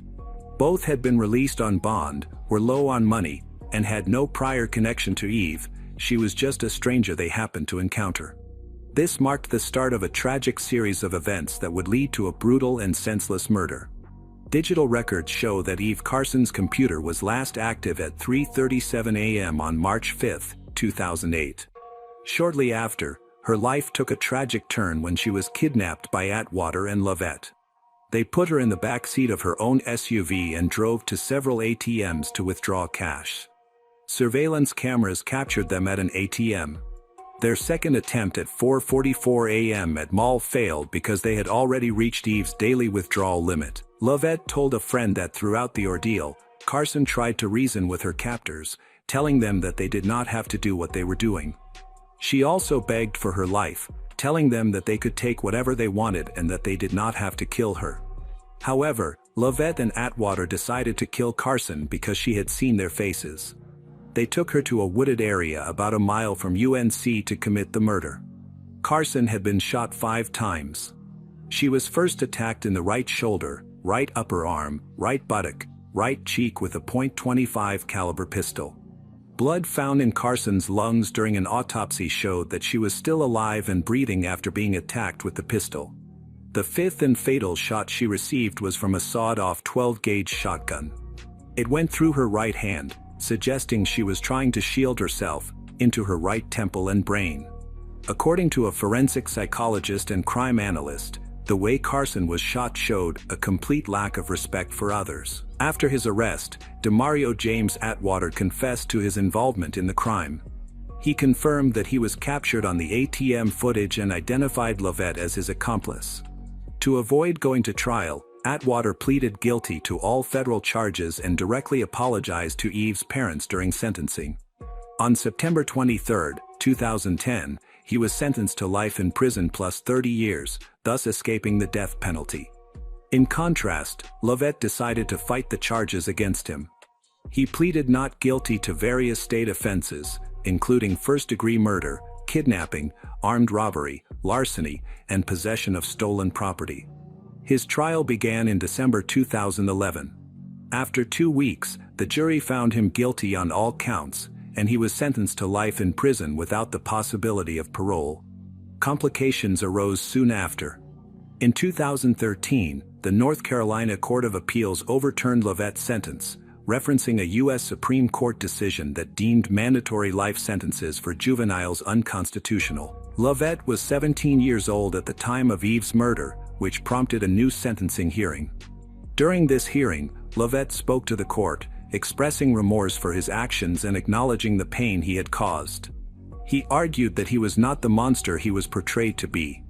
However, the court upheld its previous decision, sentencing him once more to life in prison without the possibility of parole, a decision many felt was justified due to the severity of the crime. Since being incarcerated, Lovett has received several disciplinary infractions, indicating limited progress in his rehabilitation. Despite being a minor at the time of the murder, he has continued to display violent and disruptive behavior while in prison. There were further ripples tied to this case. Months after Diario's arrest, his stepbrother Shelton was fatally shot while leaving a party. Unlike Diario, Shelton was not involved in criminal activity, and his death devastated their family, particularly their mother, who, in less than a year, lost both sons in different tragedies. Eve's murder also cast a harsh light on failings within the criminal justice system. At the time of her death, both Lovett and Atwater were on probation and had repeatedly violated the terms of their release. Probation officers failed to respond effectively, even after discovering that Atwater had breached conditions multiple times. In February 2008, an arrest warrant was finally issued for Atwater, and he was taken into custody, but he posted a $10,000 bond and was released just days before Eve's murder. His court date had been scheduled for March 3rd, but was delayed due to administrative errors. 2 days later, Eve was dead. Authorities believe that the desire to recover his lost bond money was a key motivation for Atwater's involvement in the robbery. It is deeply frustrating that a series of bureaucratic failures allowed two dangerous individuals to remain free. The consequences were irreversible. Eve Carson was more than a victim, she was an exceptional young woman whose light touched countless lives. Intelligent, joyful, and driven, she dedicated herself to public service, education, and global outreach. Her legacy of compassion and leadership lives on. In her honor, the University of North Carolina established the Eve Carson Scholarship. The award, designed by students and approved posthumously, reflects Eve's own vision for helping others achieve their potential. It is granted annually to two juniors who demonstrate the same commitment to service, leadership, and academic excellence. Eve was considering graduate studies in science policy. Her future was bright, but that story was stolen. For all her achievements, it is the character of Eve Carson that continues to resonate. In her final moments, she chose to respond to hatred with compassion, asking her killers to pray. Even in fear, she embodied grace. Though her life was ended for less than $1,500, her impact was and remains immeasurable. The murder of Eve Carson in March 2008 was more than a singular act of violence. It was a seismic event that shattered the tranquility of Chapel Hill and Athens, exposing the fragility of life and the consequences of systemic shortcomings. Eve, a young woman of boundless potential, embodied the best of humanity: intelligence, compassion, and an unwavering commitment to making the world better. Her senseless death, driven by greed and indifference, left communities grappling with grief and questions that linger to this day. Yet, from this tragedy emerged a powerful testament to her character and influence. The investigation and prosecution of her killers, Demario James Atwater and Lawrence Alvin Lovett Jr., brought a measure of justice, but it also laid bare the failures of a criminal justice system that allowed two individuals with troubled histories to remain free. The bureaucratic oversights that enabled their actions underscore the need for vigilance, reform, and accountability. Eve's death became a catalyst for change, prompting North Carolina to overhaul its probation system and sparking broader conversations about safety and prevention. Her loss was a clarion call to address the cracks in the systems meant to protect us, ensuring that such tragedies are not repeated. Eve Carson's legacy is a challenge to us all, to live purposefully, to serve selflessly, and to confront injustice with resolve. Her life, though tragically brief, was a masterpiece of impact, and her memory continues to shape a better future.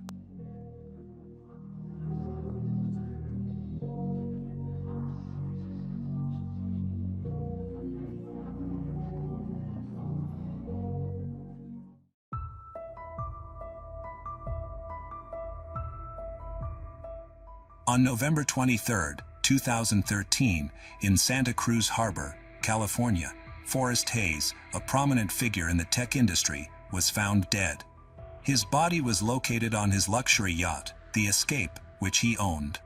He was discovered unconscious in one of the cabins, and attempts to revive him were unsuccessful.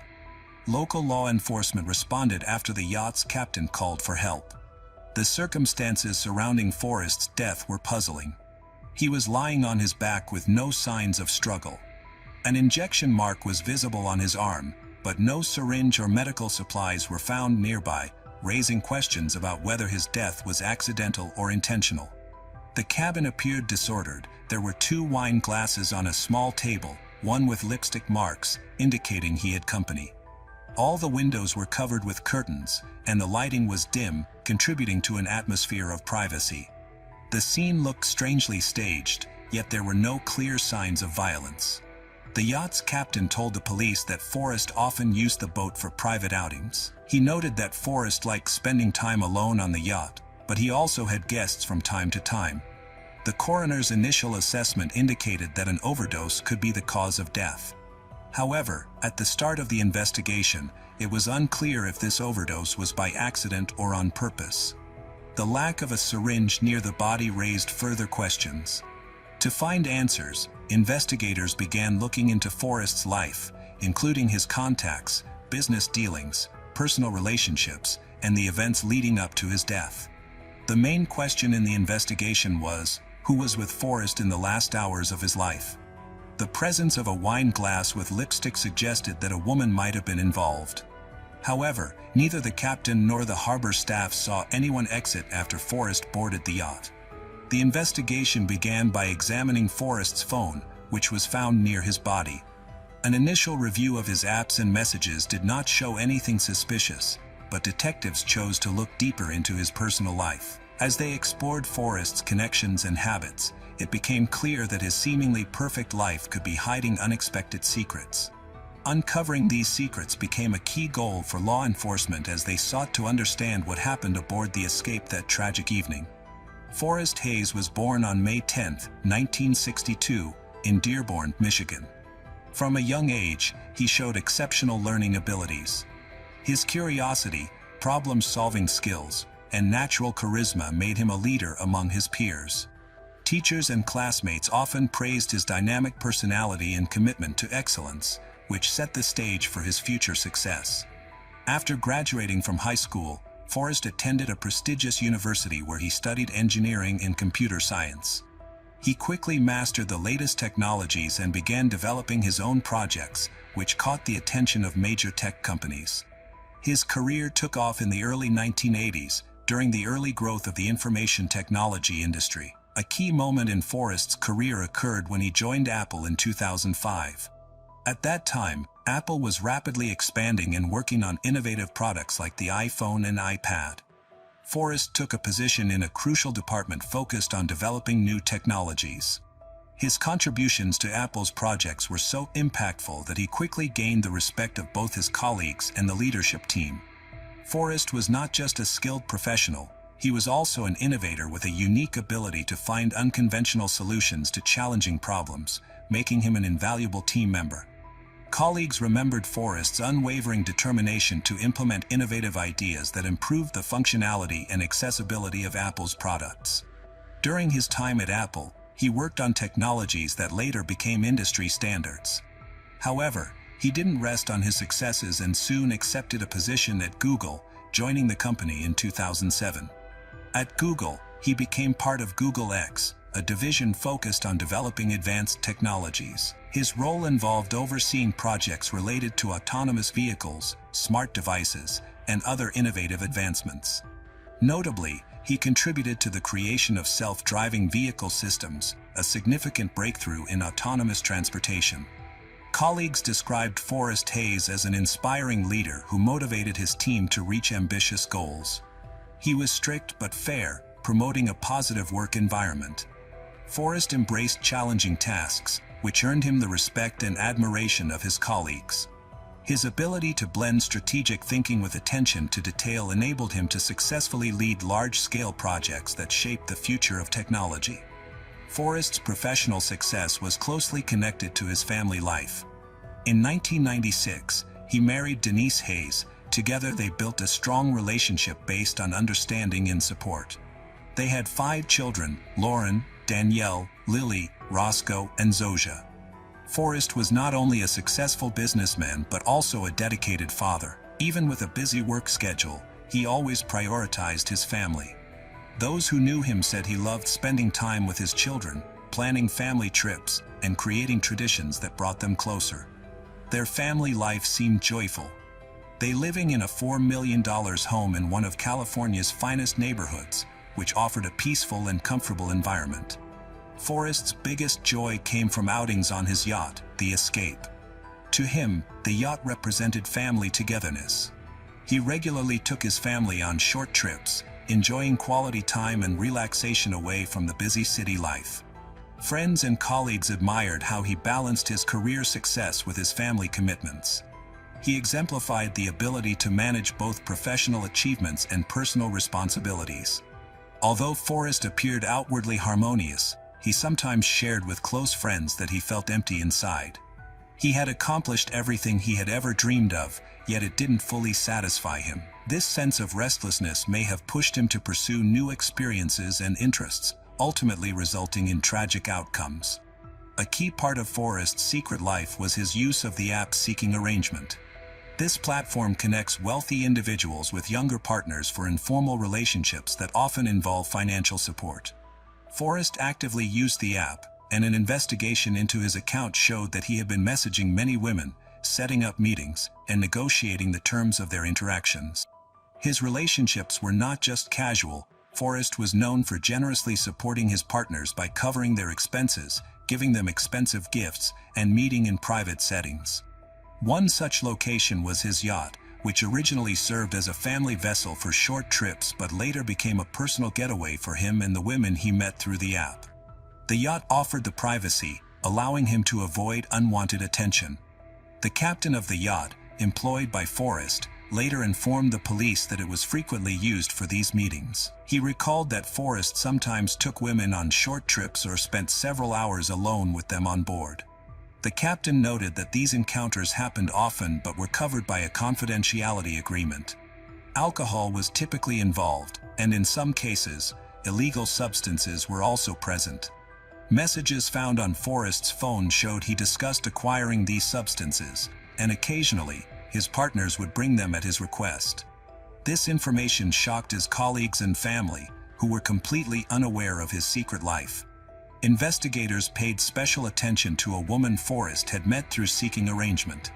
A week before his death, he arranged to meet her on his yacht, where they spent the evening drinking wine and using substances that made Forrest feel unwell.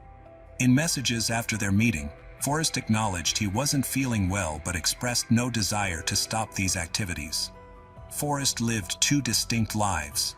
In one, he was a dedicated husband, father, and respected professional. In the other, he sought excitement and a break from his daily routine. His colleagues and friends were unaware of this hidden side of him, and his family believed his yacht trips were simply a way for him to manage stress. These private meetings, which Forrest viewed as a release from his demanding job, ultimately had tragic consequences. The yacht, once a symbol of his achievement and independence, became the place where his two lives intersected, leading to his untimely death. This situation forced both investigators and Forrest's loved ones to reevaluate their perception of a man they had believed was perfect. Alex Tichelman was born on April 8, 1987, in Canada. Her biological parents are unknown because she was adopted by Leslie Ann and Bart Tichelman at a young age. They provided her with a stable and loving home, along with financial security. Leslie Ann worked in retail, while Bart held an executive position at a major company, which gave the family a respected social status. Alex grew up in a joyful environment. She thrived in school, particularly in literature, and aspired to become a writer. Her teachers appreciate her creativity and imagination. Besides her academic success, she enjoyed sports and actively participated in school competitions. Her parents were proud of her accomplishments, invested in her education, and supported her dreams. During her adolescence, Alex started experiencing a range of problems. At 14, she randomly tried cannabis, which led her to gradually engage in more risky behaviors. Initially, she experimented with lighter substances, but by 16, she had begun using harder drugs. This shift had a significant impact on her life. She began to skip school, quit sports, and distance herself from her parents. Leslie Ann and Bart worked hard to support their daughter. They consulted psychologists and took her to counseling, but things only got worse. In a last-ditch effort to help her, they sent Alex to a private rehabilitation school in Maine that had a strict approach for dealing with troubled teens. They hoped that being away from her usual surroundings would help her get back on track. Unfortunately, her time at the school did not yield the desired results. Alex struggled to adjust and soon returned home, where she reverted to her old habits. By the age of 18, Alex had left school. She explored different career paths, including journalism, but quickly lost interest. Her progress was repeatedly hindered by her battles with substance abuse. This addiction made it difficult for her to build a personal or professional life. In 2010, Alex moved to San Francisco, hoping to start fresh in the entertainment industry. She created a YouTube channel to share makeup tutorials and her daily life, but the project did not succeed, leading to more disappointment. In search of a way to distinguish herself, she ventured into modeling. However, she found that the conventional modeling standards did not fit her, so she decided to focus on fetish photography. She took part in BDSM-style photo shoots that emphasized shock and provocation. While this choice helped her connect with an audience, it did not provide her with financial stability. Alex continued to struggle with her addictions, living from one job to another and facing ongoing challenges. In 2011, Alex started using the Seeking Arrangement platform to connect with wealthy partners who could offer her financial support and a more luxurious lifestyle. Through this platform, she met Forrest Hayes. Their relationship began with typical discussions about the terms of their meetings. Forrest was looking for a companion for private gatherings on his yacht, Escape. He offered financial assistance and generous gifts in return. For Alex, this was a chance to gain the stability she needed. Initially, their meetings were casual and included wine and light conversation. However, things changed when investigators found out that Forrest sometimes asked Alex to bring illegal substances to their meetings, promising her extra money for doing so. Alex saw this as a way to earn more, and as a result, their meetings became more frequent, primarily taking place on the yacht Escape. One important person in Alex Tichelman's life was Dean Riopelli, the owner of popular nightclubs in Atlanta. Their relationship began in 2011, quickly drew attention because of their significant age difference. Dean was 51, while Alex was just 24. Despite this gap, they were both fully engaged in a lively and intense lifestyle. Dean was not only a successful entrepreneur but also a dedicated rock musician. His clubs played a key role in Atlanta's music scene. His band frequently performed there. Known for his charm, energy, and love for a free-spirited lifestyle, Dean became a major influence in Alex's life, who was seeking both stability and affirmation. Their relationship was filled with the wild excitement typical of rock and roll, including party. However, beneath this glamorous exterior, there were significant conflicts.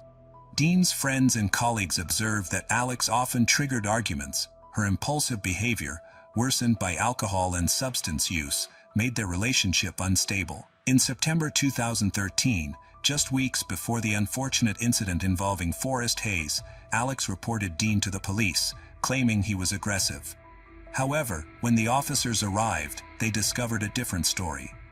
Witnesses stated that Alex was acting erratically that night. She had drunk too much alcohol, created a disturbance at a club, and even attacked Dean, including biting his finger and leaving marks. Consequently, Alex was charged with filing a false report and assault. This situation illustrated the ongoing tension in their relationship, which, despite hints of affection, was deteriorating due to persistent conflicts. A few weeks later, on September 24, 2013, Dean was found unconscious in his home.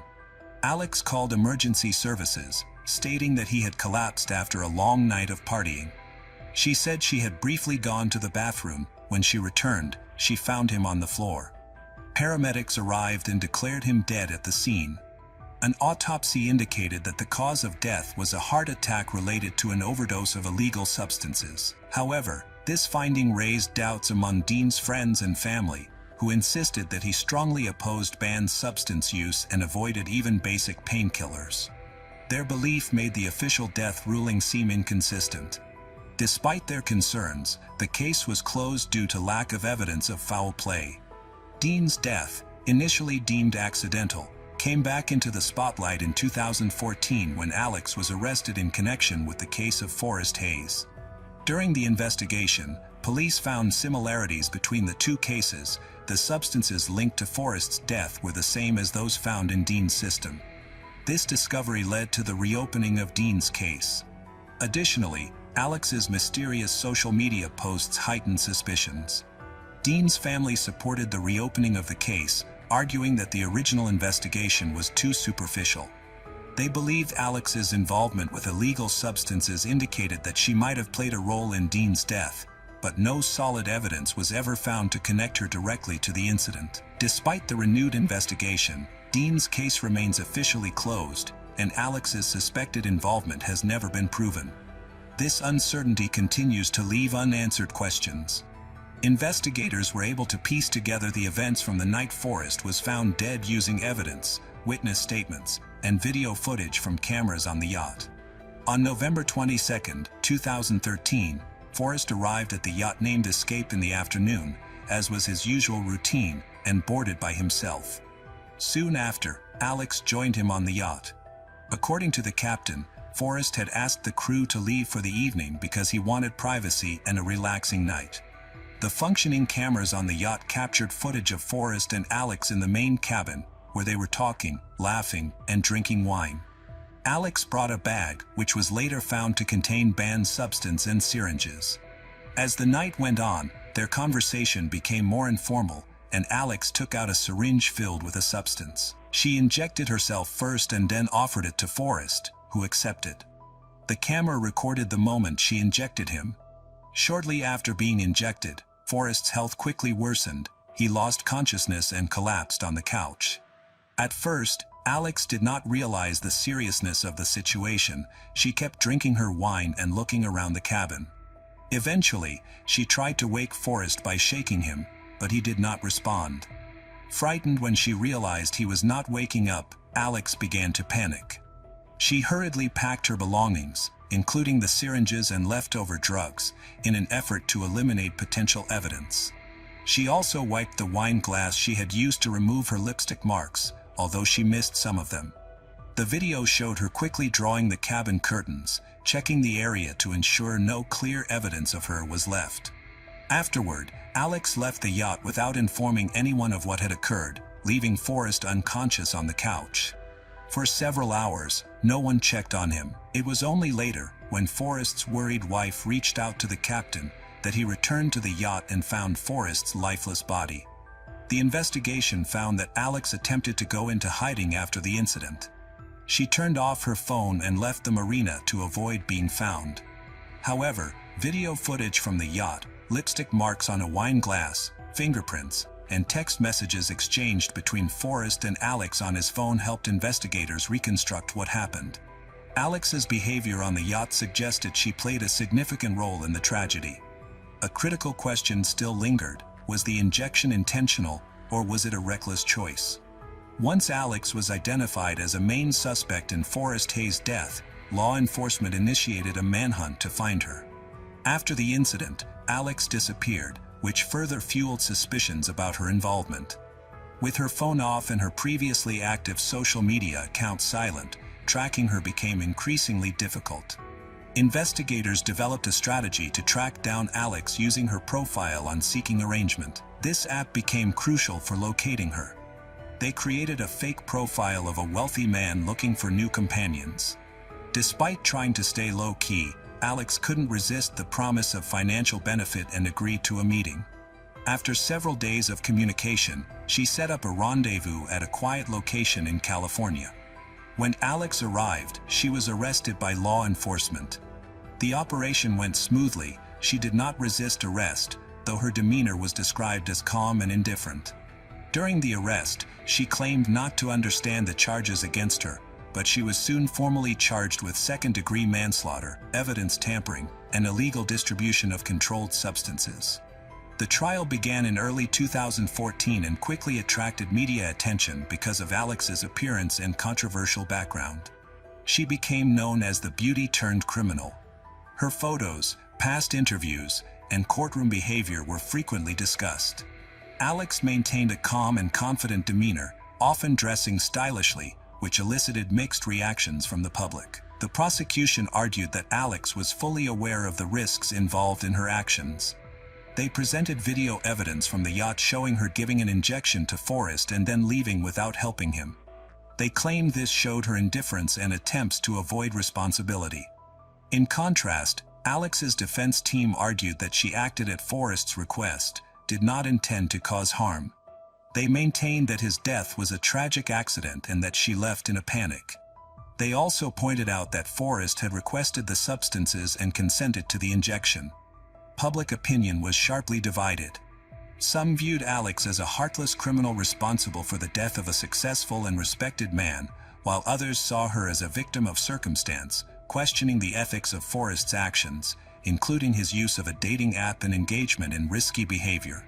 In May 2015, Alex reached a plea deal with the prosecution. She admitted to involuntary manslaughter and possession of illegal substances in exchange for a shorter sentence and the chance to avoid a jury trial. Alex was sentenced to 6 years in prison, with credit for the time she had already spent incarcerated. This decision led to a renewed debate. Some people thought the sentence was too light given the situation, while others believed it was appropriate because there was no solid proof of intent to harm. After completing her sentence, Alex was deported to Canada, her birthplace, in 2017. Despite this, her name continued to appear in discussions and articles about high-profile crimes. To the public, Forrest became a representation of double lives, risky choices, and the significant consequences of reckless decisions that resulted in a tragedy affecting many people. After her release, Alex tried to rebuild her life. For a while, she stayed away from the public, avoiding media interviews and social media. A year later, she did her first major interview with a Canadian journalist through video call. In the interview, Alex appeared calm and composed, but many perceived her as emotionally detached. Her account of the events reignited controversy, sparked new discussions about her actions and their aftermath. She stated that she never meant to harm Forrest Hayes and was shocked by his death. Alex claimed that she had given him the injection at his request, insisted that she was unaware of any existing health problems he might have had. She believed that Forrest was aware of his limits, was in control of his actions. Additionally, she denied trying to hide evidence, explaining that her actions were the result of panic and poor judgment in the moment. Her statements contradicted the evidence in the case. Footage from the yacht showed Alex not only cleaning up evidence of her presence but also leaving without trying to get help. This raised further doubts about her honesty, drew sharp criticism from Forrest's family, who accused her of trying to deflect blame. Her comments about Dean Riopelli were equally controversial. In the interview, Alex described their relationship as troubled yet real, claiming she was devastated by his death. However, she avoided questions about the cause of Dean's overdose and the details of their last meeting. Her lack of response only increased suspicions among Dean's family, who had earlier called for the case to be reopened, stating that Alex's statements generated more questions than answers. The investigation into Dean Riopelli's death remains unresolved. In 2018, the Fulton County District Attorney's Office stated that the case was under review, but there have been no updates since then. Reports suggest that investigators did not find any new evidence to confirm or deny Alex's involvement, leaving Dean's family uncertain. Currently, Alex Tichelman lives in Canada and maintains a mostly private life. Her social media accounts are inactive, and journalists have had little success reaching her for comments. Some view Alex as a victim of unfortunate circumstances, while others regard her as cold and calculating, believing her actions contributed to two tragedies. The deaths of Forrest Hayes and Dean Riopelli raise many questions. Were they really accidental? What was Alex Tichelman's involvement in these tragic situations?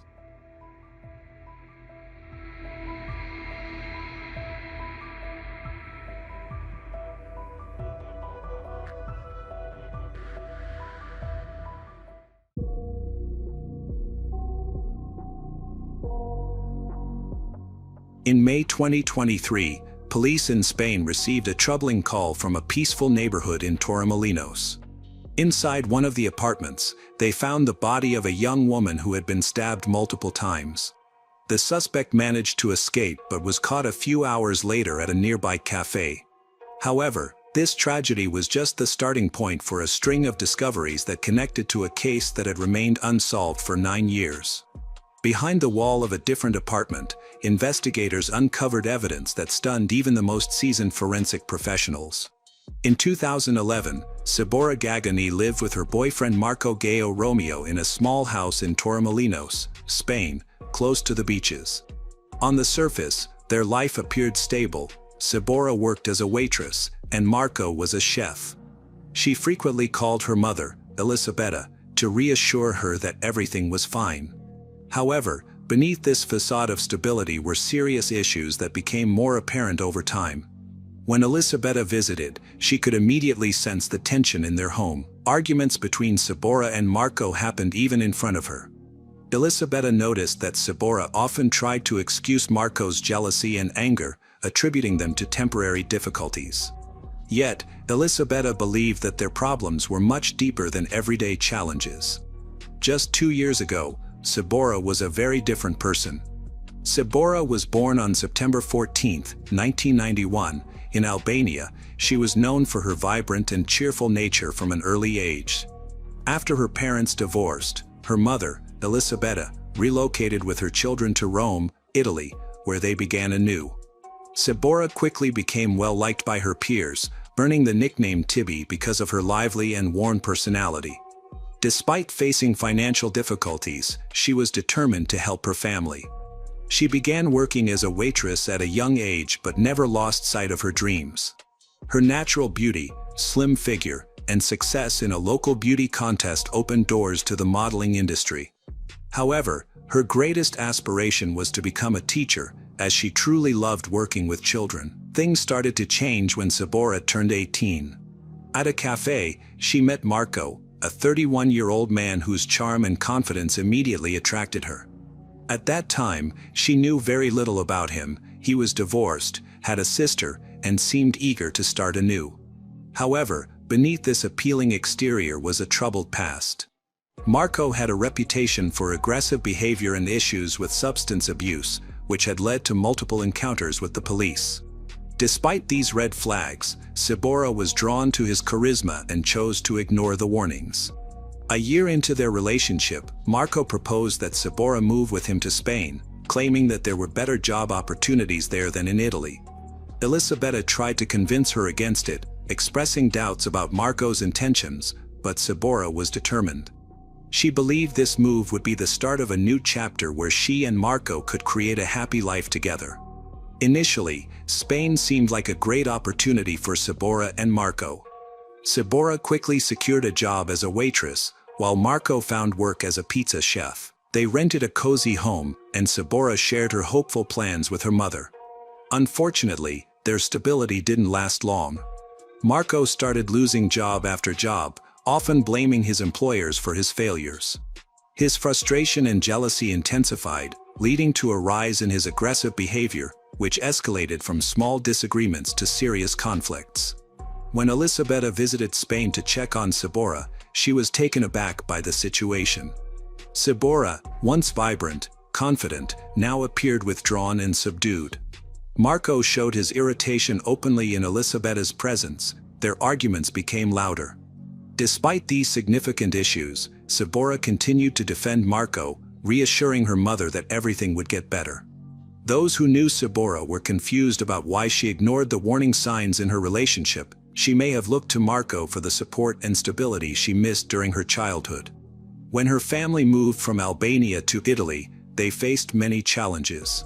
Elisabetta worked hard to create a better life for her children, but Sabora had to take on adult responsibilities at a young age. Her relationship with Marco seemed like a way to fill the emotional gap, but instead, it added more stress. Life in Spain was becoming increasingly difficult for Sabora as her youthful dreams faded away. In July 2014, Sabora Gagani vanished unexpectedly, leaving her family in despair. The last time she was heard from was through a text message to Marco, her ex-partner, on July 7th. After that, her phone was off, and her social media accounts were inactive, which was not typical for her. Earlier, Sabora had told her mother she had finally broken up with Marco, moved into a new apartment, and felt a sense of freedom. She compared it to a butterfly emerging from its cocoon. However, her abrupt silence worried everyone. The situation became even more puzzling when Marco showed up unexpectedly at Elisabetta's home in Italy. He tried to act like a concerned and remorseful man, claiming to care about what had happened. While having coffee, he told Elisabetta that he had no idea where Sabora might be. Marco explained that they had argued shortly before she vanished, and she had left without taking her belongings. However, he later changed his story, saying that a security guard at their apartment complex had seen Sabora leaving with 2 suitcases. These inconsistent statements raised more suspicions and increased worries. Elisabetta remembered that just a few days before, Sabora had decided to end her relationship with Marco for good after 3 years of attempts to fix things. Despite her efforts to distance herself from him, Marco remained persistently involved in her life. In early July, he unexpectedly called Elisabetta to ask if Sabora had returned to Italy. This question seemed strange to Elisabetta, especially considering Sabora's recent breakup and her repeated attempts to cut ties with Marco. Her mother recalled that, before, in 2013, Sabora had even gone back to her mother's home in Italy to leave everything behind, had realized that there was no future for her and Marco. However, Marco refused to let go. He traveled to Italy to see Sabora, begging her to give him another chance and promising to change, even proposing to her. Ultimately, exhausted by their turbulent relationship, Sabora succumbed to his promises. Unfortunately, the same cycle of jealousy, control, and aggressive behavior soon returned, disrupting her peace once again. At one point, Sabora told her mother that if she ever left Marco for good, she might have to disappear completely because she feared he wouldn't let her go. In the following months, Sabora made frequent trips to Italy, likely because her Spanish residency permit had expired. There were reports that she may have used a fake Italian ID for these travels. Elisabetta noticed her daughter appeared more and more scared, but Sabora rarely provided details about her situation. She only mentioned she was looking for a way to escape her troubles. Her family realized something was seriously wrong. Sabora would never cut off contact with them, especially with her mother and brothers. Now, all they could do was wait and hope that Sabora had chosen to go into hiding to escape Marco's grip. However, the conflicting stories and complete silence from her only raised more concerns.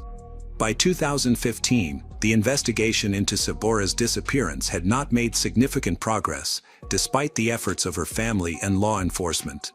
Her mother, Elisabetta, was determined to file an official report with the authorities. She strongly believed that Marco, Sabora's ex-partner, was involved, as he was the last person known to have seen her before she disappeared.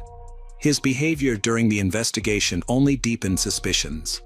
When questioned, Marco stuck to his story, claiming that Sabora left their home after an argument, after that they lost contact with each other. However, many of her personal items, including clothes and identification, remained in the apartment, which was strange. Despite his claims, Marco never reported her missing to the police. Instead, he claimed he tried to find her himself by printing and distributing flyers in their neighborhood. He also provided conflicting theories about where she might be, suggesting at one point that she had traveled to Argentina or had been seen with an unknown man with whom she allegedly had a confrontation. These statements were inconsistent and lacked credible evidence. Elisabetta, feeling distrustful of Marco, took matters into her own hands to find her daughter. She contacted the media and a specialized organization that helps raise awareness about missing persons cases. As a result, photos of Sabora and requests for information started appearing in both Italian and Spanish news outlets. However, these efforts did not lead to any new information. While Sabora's family continued to search for answers, Marco seemed to be living a fairly normal life. He changed his appearance by shaving his head and growing a beard, likely to avoid drawing attention. During this period, he entered into 2 new relationships, both of which ended due to the women complaining about his aggressive behavior. Nevertheless, Marco stayed in Spain, frequently going to the gym and joining a shooting club, which concerned those who knew his background. Sabora's family refused to lose hope. Elisabetta continually urged the police to step up their investigation. As a response, law enforcement began reviewing the case files to identify any overlooked details. They paid close attention to Marco's statements, which had seemed inconsistent from the start. Moreover, there were questions about why he hadn't contacted the police immediately after she went missing. As time went on, public interest in Sabora's case decreased. Despite her family's relentless search for answers, Marco, who was still in Spain, seemed to adapt to life after her disappearance. To his neighbors, he seemed friendly, focused on fitness and socializing. However, concerns about his character lingered due to his past relationship with Sabora and complaints from his new partners.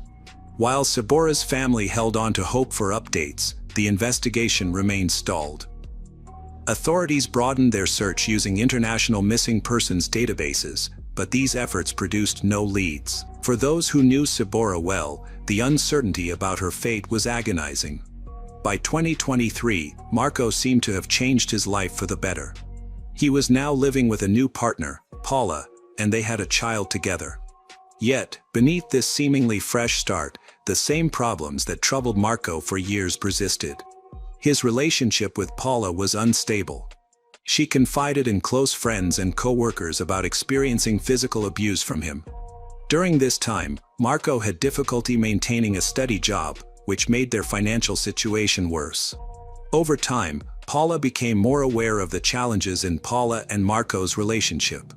She felt that Marco was not only aggressive at work but also unsupportive at home. Despite Paula's efforts to create the appearance of a normal life, her struggles were becoming apparent. For Paula, her primary goal was to save enough money to leave Marco and fight for her children's custody. Marco's situation was getting worse. He often told his master about his financial problems, stating he was working only for his family's sake. However, his aggressive behavior at work and inability to get along with co-workers made his master wonder if keeping him employed was worth the hassle. Meanwhile, Paula's friend noticed how serious Paula's situation was and encouraged her to stand up against the mistreatment. Despite this, Paula was too afraid to take any confrontational action. She confided in her friend that Marco had hit her 4 times and kicked her, but she minimized the seriousness of these incidents. This indicated that Paula needed immediate help. On Tuesday, May 16, 2023, Paula enjoyed her day off, excitedly sharing her plans for a relaxing evening with her coworkers. However, the next day, May 17, took a tragic turn. Around 11:30 a.m., loud shouting came from the apartment that Paula shared with Marco. Although arguments were common between them, this time it sounded much more severe. Paula's voice was clearly heard, calling for help. Victor, Marco's landlord and boss, could hear a loud disturbance coming from her apartment. Worried, he hurried over with a co-worker from the restaurant. When they arrived at the door, they began knocking and shouting to find out what was going on inside. They heard soft sobbing, which then stopped abruptly. Shortly after, Marco opened the door, appearing calm, and told them everything was fine, saying Paula had just gone to bed. However, the absence of Paula's voice made Victor uneasy. This situation was particularly alarming given recent events. Just days earlier, Victor had fired Marco after a series of troubling incidents, including the mysterious disappearance of a kitchen knife. Victor had begun to distrust Marco and wanted to prevent any further issues. Now, Marco was involved in another troubling situation. While Victor went to get a spare key to the apartment, the co-worker called the police. Marco, seeming to recognize that the situation was getting serious, remained calm but acted unexpectedly. He suddenly left the apartment and walked out of the building without explanation. When the police arrived, they found the apartment locked. Victor soon returned with a spare key and entered the apartment to investigate further. Inside one of the rooms, they discovered Paula's body on the floor, stabbed 14 times. Her clothes were drenched in blood, and it was clear she had died several hours prior. The police secured the crime scene and called in forensic experts to gather evidence. They also began searching for Marco, who had fled the scene. Meanwhile, Paula's body was sent for an autopsy to determine the exact cause of death. Just a few hours later, Marco was found sitting calmly at a cafe table. He did not resist arrest and appeared unfazed by the situation. On May 20, 2023, 3 days after Paula's tragic death, Marco appeared in court. He was charged with a crime involving aggravating circumstances related to gender-based violence. The court ordered a psychiatric evaluation and substance testing. Marco was denied bail and remained in custody during the hearing. He chose to stay silent, only speaking to respond to his lawyer's questions. There was no mention of Sabora Gagani. However, just a few days after his arrest, Sabora's case gained attention again. Marco then made a surprising confession while being interrogated at the police station. He stated that during an argument in 2014, He had killed Sabora and hidden her body in the apartment they shared. Despite his confession, law enforcement decided to focus on the investigation into Paula's death first and postpone verifying Marco's claims about Sabora. Elisabetta, Sabora's mother, was devastated by the news of Marco's arrest and his admission about her daughter. For 9 years, she had advocated for a reopening of the investigation, convinced of Marco's involvement in Sabora's disappearance. Marco's confession led to the official reopening of Sabora's case, prompting investigators to validate his statements, starting with a look into the apartment where he and Sabora had lived in 2014. By early June 2023, Spanish investigators concentrating on Sabora's case meticulously examined the building layout where she and Marco had lived. A notable detail emerged: there was a large space that should have been part of the bedroom according to the building plans, but it was missing in reality. After receiving permission, investigators entered the apartment on June 6 and broke through the wall. They found a large wooden box filled with lime. Inside the box, police discovered important evidence: a plastic bag containing a knife with dried blood and personal items believed to belong to Sabora. Among these items was a wilted bouquet of flowers on top. The box also contained several plastic bags, one of which had a camping sleeping bag that held human remains. These remains were sent for forensic analysis to identify the person and determine the cause of death. To confirm the identity, Spanish authorities requested DNA samples from Sabora's family in Italy. On June 10, police visited the home of Sabora Gagani's mother, Elisabetta, to collect a saliva sample.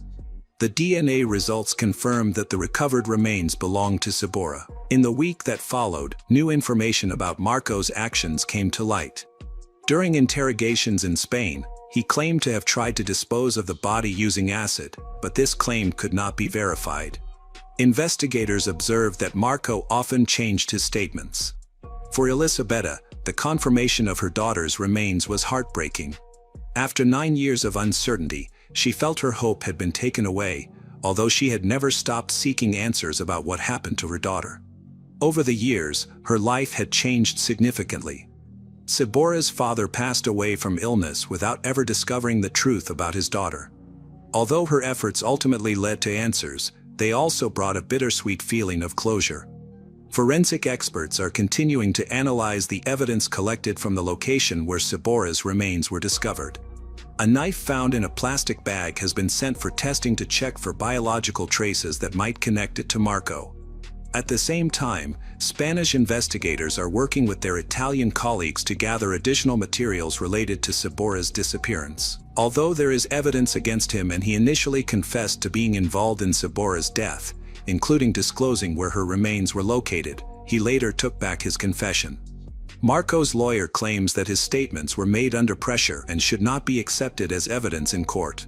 Nevertheless, investigators argue that the items found in a hidden box, including Sabora's personal belongings, give them solid grounds for pursuing further charges. The investigation into Paula's death is still active, with Marco as the main suspect.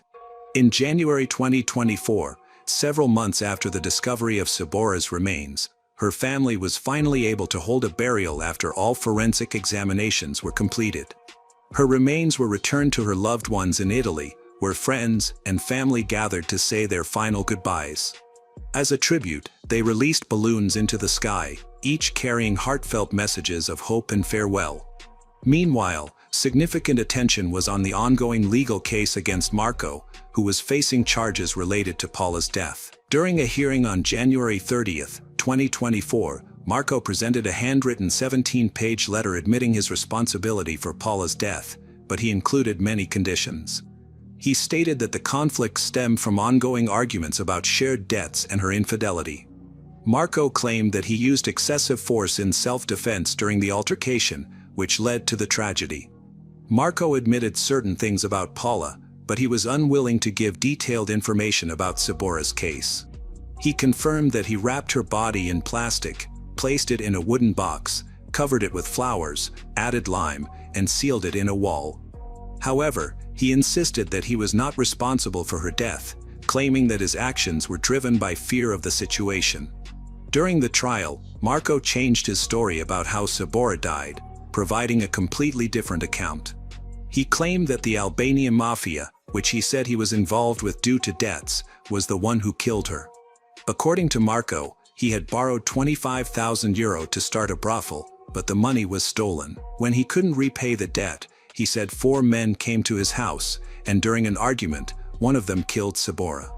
Marco stated that he was then threatened with his own life and forced to dispose of her body to avoid more trouble. This version of events raised serious concerns among investigators because Marco had changed his statements multiple times during the investigation. It became clear that he had lied to mislead authorities. There was no evidence to support his claims of mafia involvement. An autopsy revealed that Sabora had died from multiple stab wounds, indicating a violent crime. Sabora's family finally learned the truth about her fake years after she was reported missing. Her mother, Elisabetta, shared that she had spent the last 9 years hoping for answers. By May 2024, the trial for Paula's case was in progress, and the court moved forward with a jury trial to address charges of domestic violence and homicide. Meanwhile, Sabora's case had been reopened but had not yet gone to trial, as investigators continued to examine Marco's claims. Further court proceedings were expected. The experiences of Sabora Gagani and Paula illustrate the harmful effects of relationships characterized by manipulation and abuse. Sabora had aspirations for a promising future, while Paula was working to regain control of her life. Both women were negatively impacted by the same individual. Their stories remind us of the crucial need to identify the early signs of abusive behavior and take action to prevent further harm.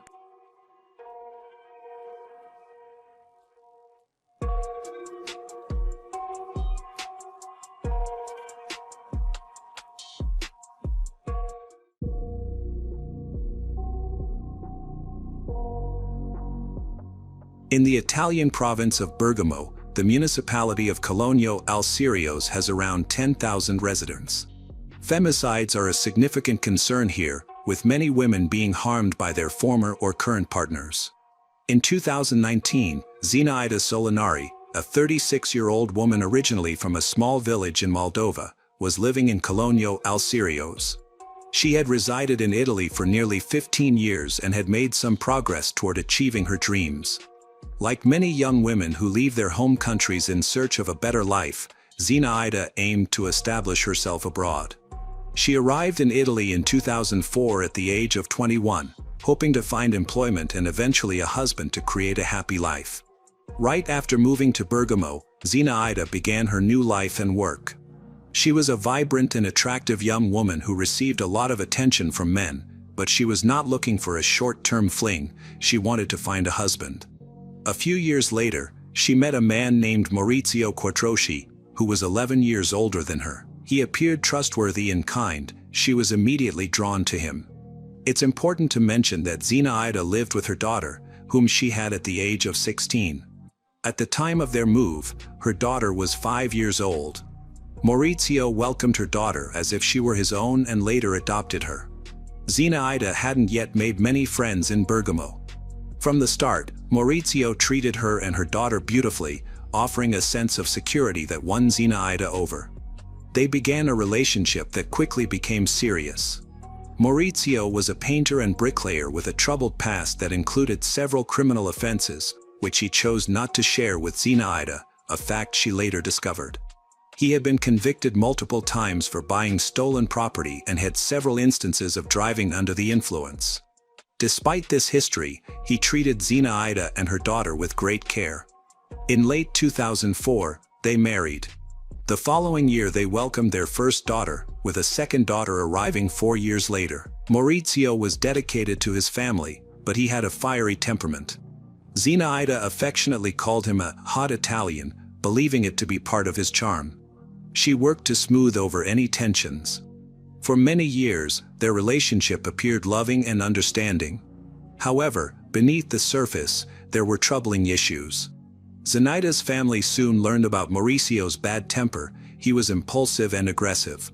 His jealousy began to strain their relationship, particularly after Zinaida took a job as a waitress at a popular restaurant in mid-2019. Maurizio was unhappy with her job because many men frequented the restaurant, and his financial struggles heightened his jealousy. Especially as Zenaida's salary allowed her more independence, made her the family's primary earner. At the restaurant, Zenaida met a woman who was also from Eastern Europe. They discovered they had a lot in common. Her colleagues soon noticed the tension between Zenaida and her husband, Maurizio. During Zenaida's first week at her new job, Maurizio came to the restaurant because she hadn't answered his calls. He raised his voice at her, and her colleague could see that Zenaida flinched at every loud sound, revealing her fear of her husband. After that incident, Zenaida shared with her colleague that Maurizio was jealous, upset because she had become more independent and had slipped out of his control. Despite this, Zenaida was determined to stand her ground, not give in to his demands, so she continued working at the restaurant, hoping that her husband would eventually adjust and stop pressuring her. The situation was worsening, seemed to be getting out of control. Her colleague noticed that after several months of working at the restaurant, Zenaida had lost a significant amount of weight and appeared very anxious, which was quite concerning. Zenaida usually dealt with her problems on her own, seldom talked about her life. However, it was clear that her marriage was failing. After 13 years, Zenaida realized it was time for a change. She understood how dangerous her husband was after a fight that occurred just before the tragedy. Unfortunately, she didn't have time to respond. Around 2 a.m. on October 6, 2019, the city police received a report about a woman who had been injured. When officers arrived at Via Alberto de Giussano, it was too late to help her. She had already died. The woman was 36-year-old Zenaida Solinari. Police quickly interviewed her family and friends. Zenaida was found in the courtyard of her sister Oksana Solinari's house, where she had been living recently. Oksana had moved to Italy after Zenaida, and her life had been more settled since marrying Lucio Carlo Di Dio. Oksana informed the police about the difficulties Zenaida faced in her marriage.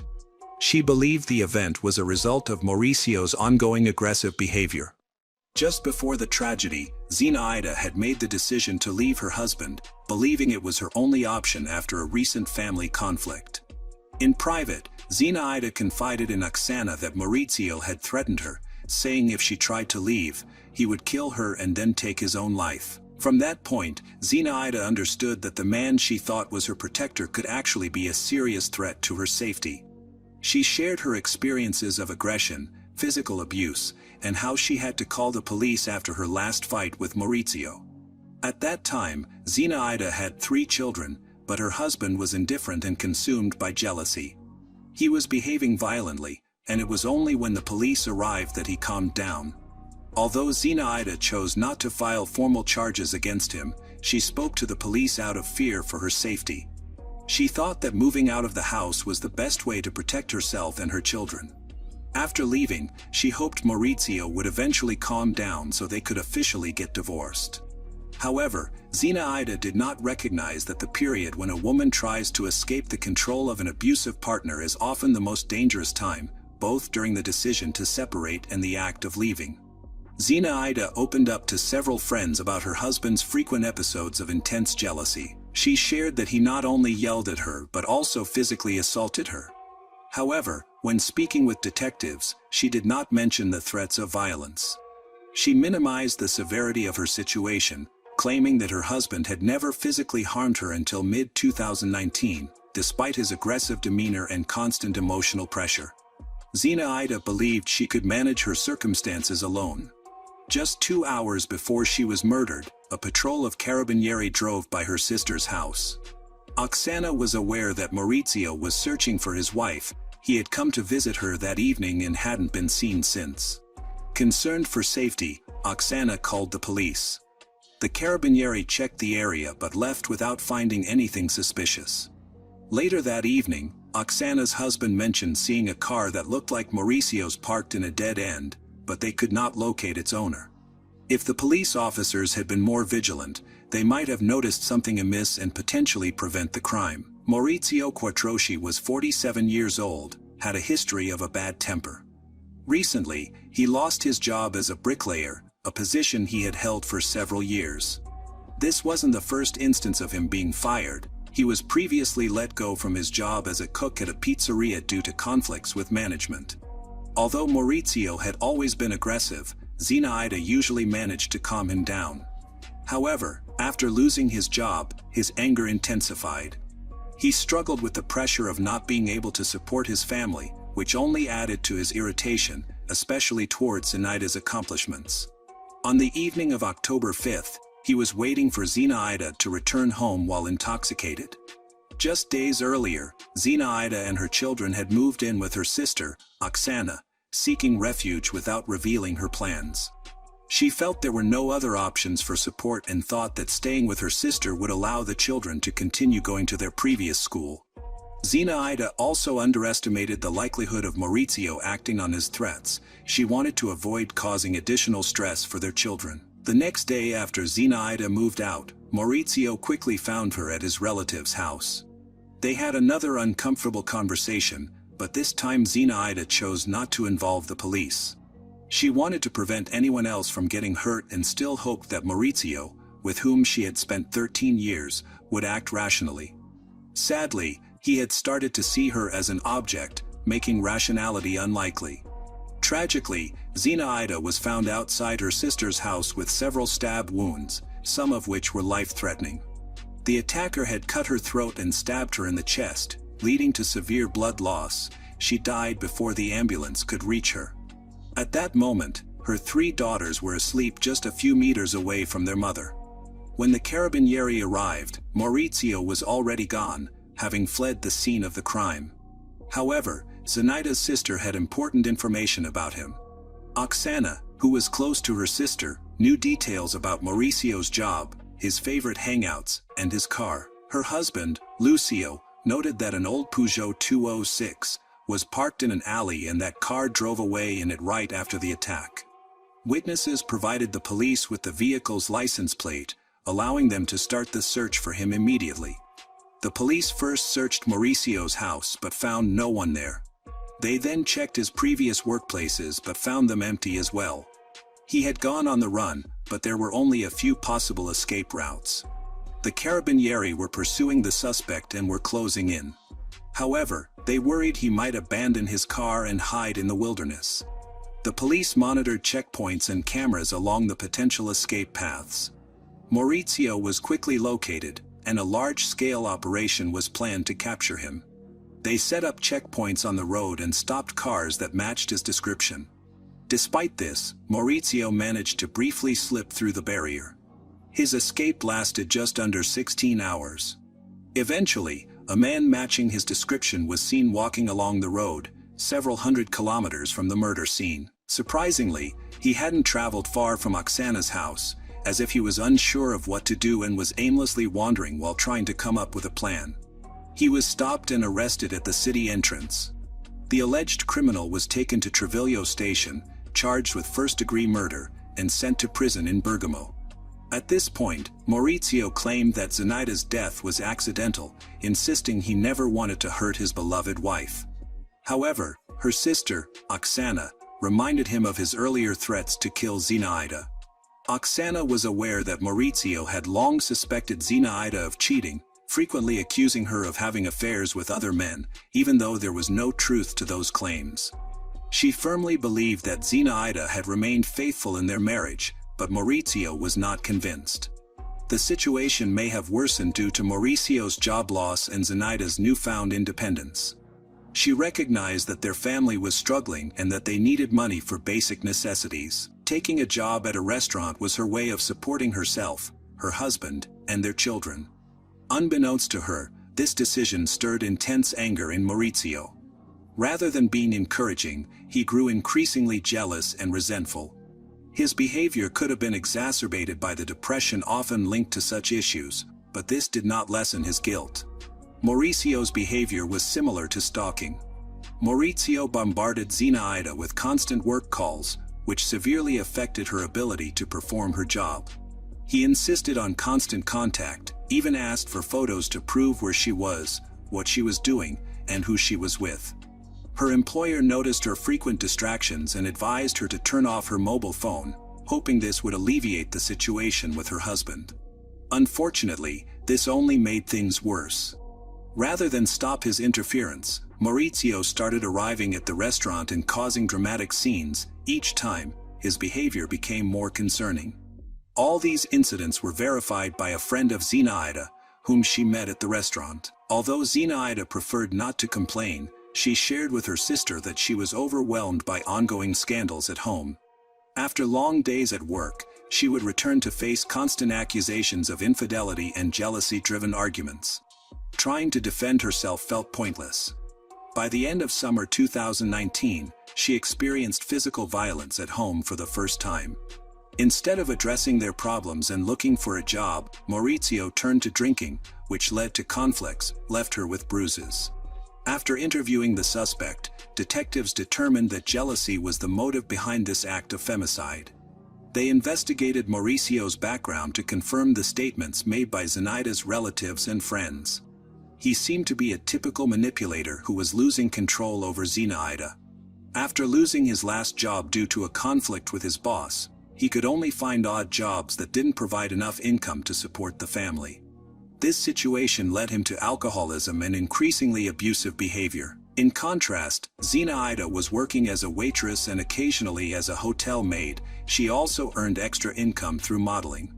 It became clear that she no longer needed this relationship. From what was known, Maurizio spoke negatively about Zinaida's modeling career, convinced that it was linked to other men, leading him to believe that she was unfaithful. Although he could not find any evidence to support this, he was equally unable to convince his spouse otherwise. After the Carabinieri were first called due to a domestic dispute involving threats, they assessed Mauricio's behavior and advised Zinaida to move out. It was generally accepted that her refusal to file a complaint contributed to her death. Maurizio continued to assert that his attack was unintentional, claiming he simply wanted to talk to his wife and that she was the one who first exhibited aggression.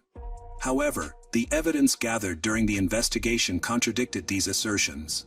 Zinaida had remained calm, diffusing all hostility, and consistently tried to avoid conflict. In contrast, everyone who knew Maurizio well described him as extraordinarily aggressive, hot-tempered, and controlling. The fact that the Carabinieri could not find him during their patrol confirmed suspicions that he had set up an ambush and was in hiding. He possessed a kitchen knife, which became the weapon used in the murder. It could not have ended up in his hands by chance. He had taken it with him intentionally, having planned to confront Zinaida from the very beginning. According to the reconstruction of events, late on Saturday evening, Zinaida was returning home from a night shift at the restaurant. The last message she received from her loved ones was a warning. Around midnight, Oksana wished her sister a safe journey and advised her to be careful.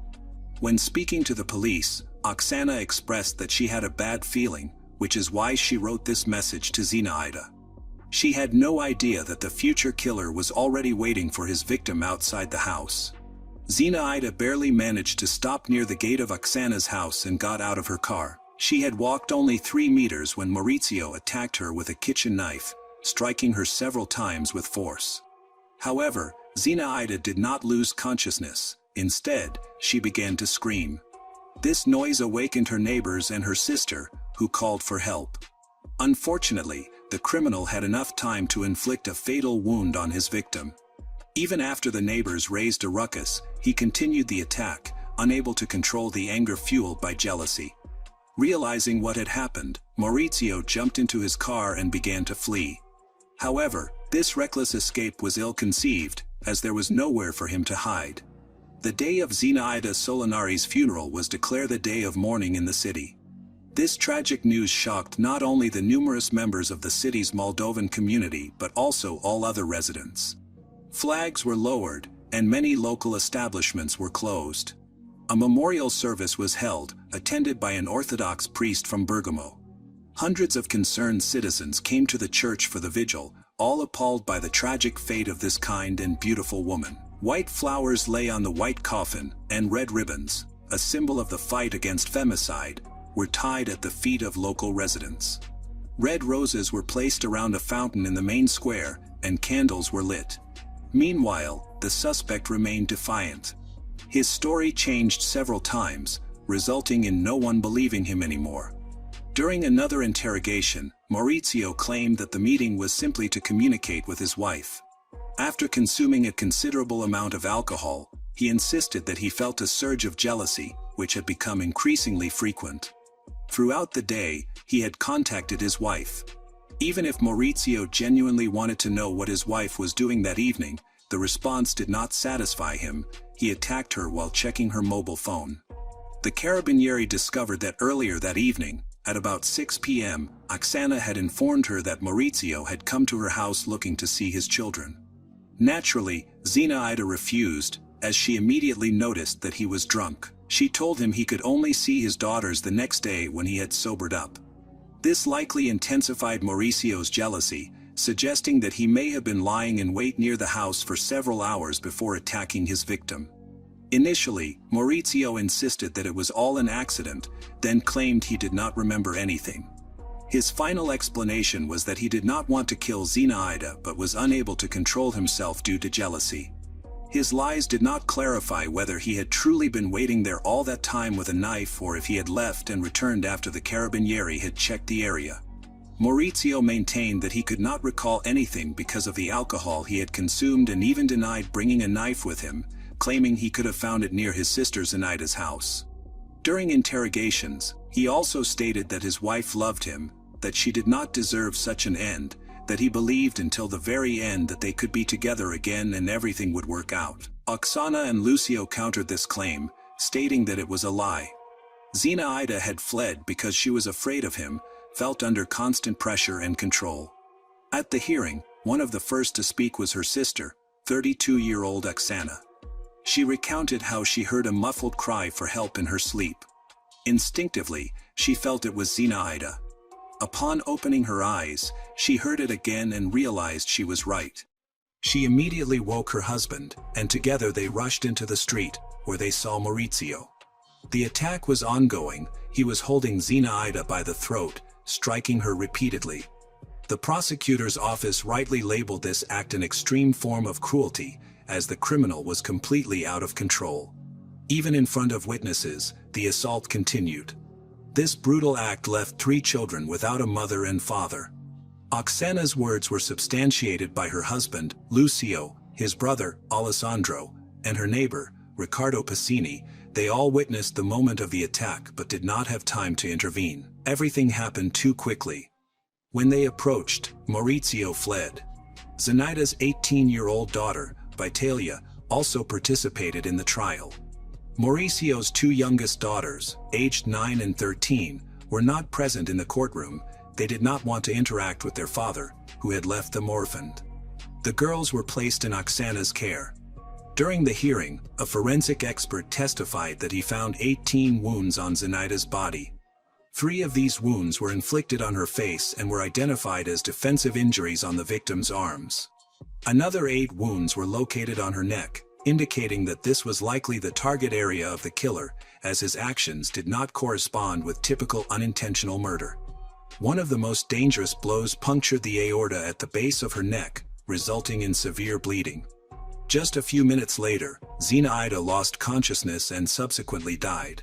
Her relatives held her in their arms during her final moments as she faded before their eyes, bleeding to death until the rescue service arrived. Her last words were, "I can't breathe anymore."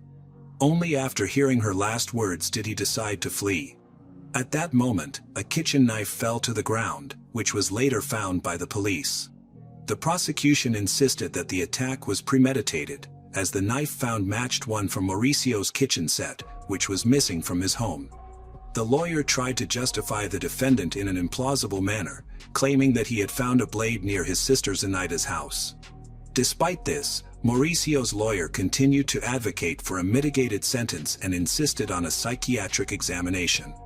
According to the lawyer, there had been a systematic deterioration in Mauricio's mental state, which became apparent several days before the crime. On that day, Zinaida stated that he had become obsessive, possessive, and much more aggressive than usual. Just before the incident, Zinaida told her sister that her husband had tried to strangle her with a belt from a robe. When Oksana's husband came to help with a move, he noticed that Zinaida's internet cables had been cut, which seemed strange. Furthermore, Maurizio took her mobile phone, indicating that the situation was spiraling out of control. The lawyer believed these were signs of mental problems. However, the relatives of Zinaida did not want to allow the killer to receive a lenient sentence due to claims of insanity. Oksana claimed that her sister had considered breaking up 8 years before the tragedy. Oksana said Zinaida felt like a victim and was afraid that her husband could be dangerous, but she stayed in a relationship for the sake of their children. Zinaida's relatives said she described a miserable 10-year marriage. Maurizio ended his own life, as he had promised, while in custody during the trial. His lawyer commented on his client's death. The hearing shocked Maurizio. He could not bear the shame and disgrace, especially since some aspects, according to him, did not correspond to reality. He was particularly taken aback by witness testimonies that described 10 years of torment, during which his wife had suffered and was denied a divorce. Maurizio expressed regret for his actions but realized he could not turn back time to alter the circumstances of his wife's death. He feared that his daughters would be compelled to testify against him, which would have been an even greater blow. Consequently, Maurizio decided to end his life. He left several suicide notes for his family, but their contents remain unknown. The brutal murder of Zinaida Solinari on October 6, 2019, in Cologno al Sirios marked a devastating loss for her family and the community. Fleeing an abusive marriage, Zinaida sought refuge with her sister Oksana days earlier, hoping to protect her 3 daughters. Her courage to reclaim her independence triggered Maurizio Quattroci's jealousy, culminating in a premeditated attack that ended her life. The court's focus on the crime's brutality underscored the gravity of femicide, a persistent issue in Bergamo, where women like Zinaida face danger from intimate partners. Zinaida's story is a stark reminder of the urgent need for stronger protections and awareness to prevent such tragedies, ensuring no woman pays the ultimate price for seeking freedom.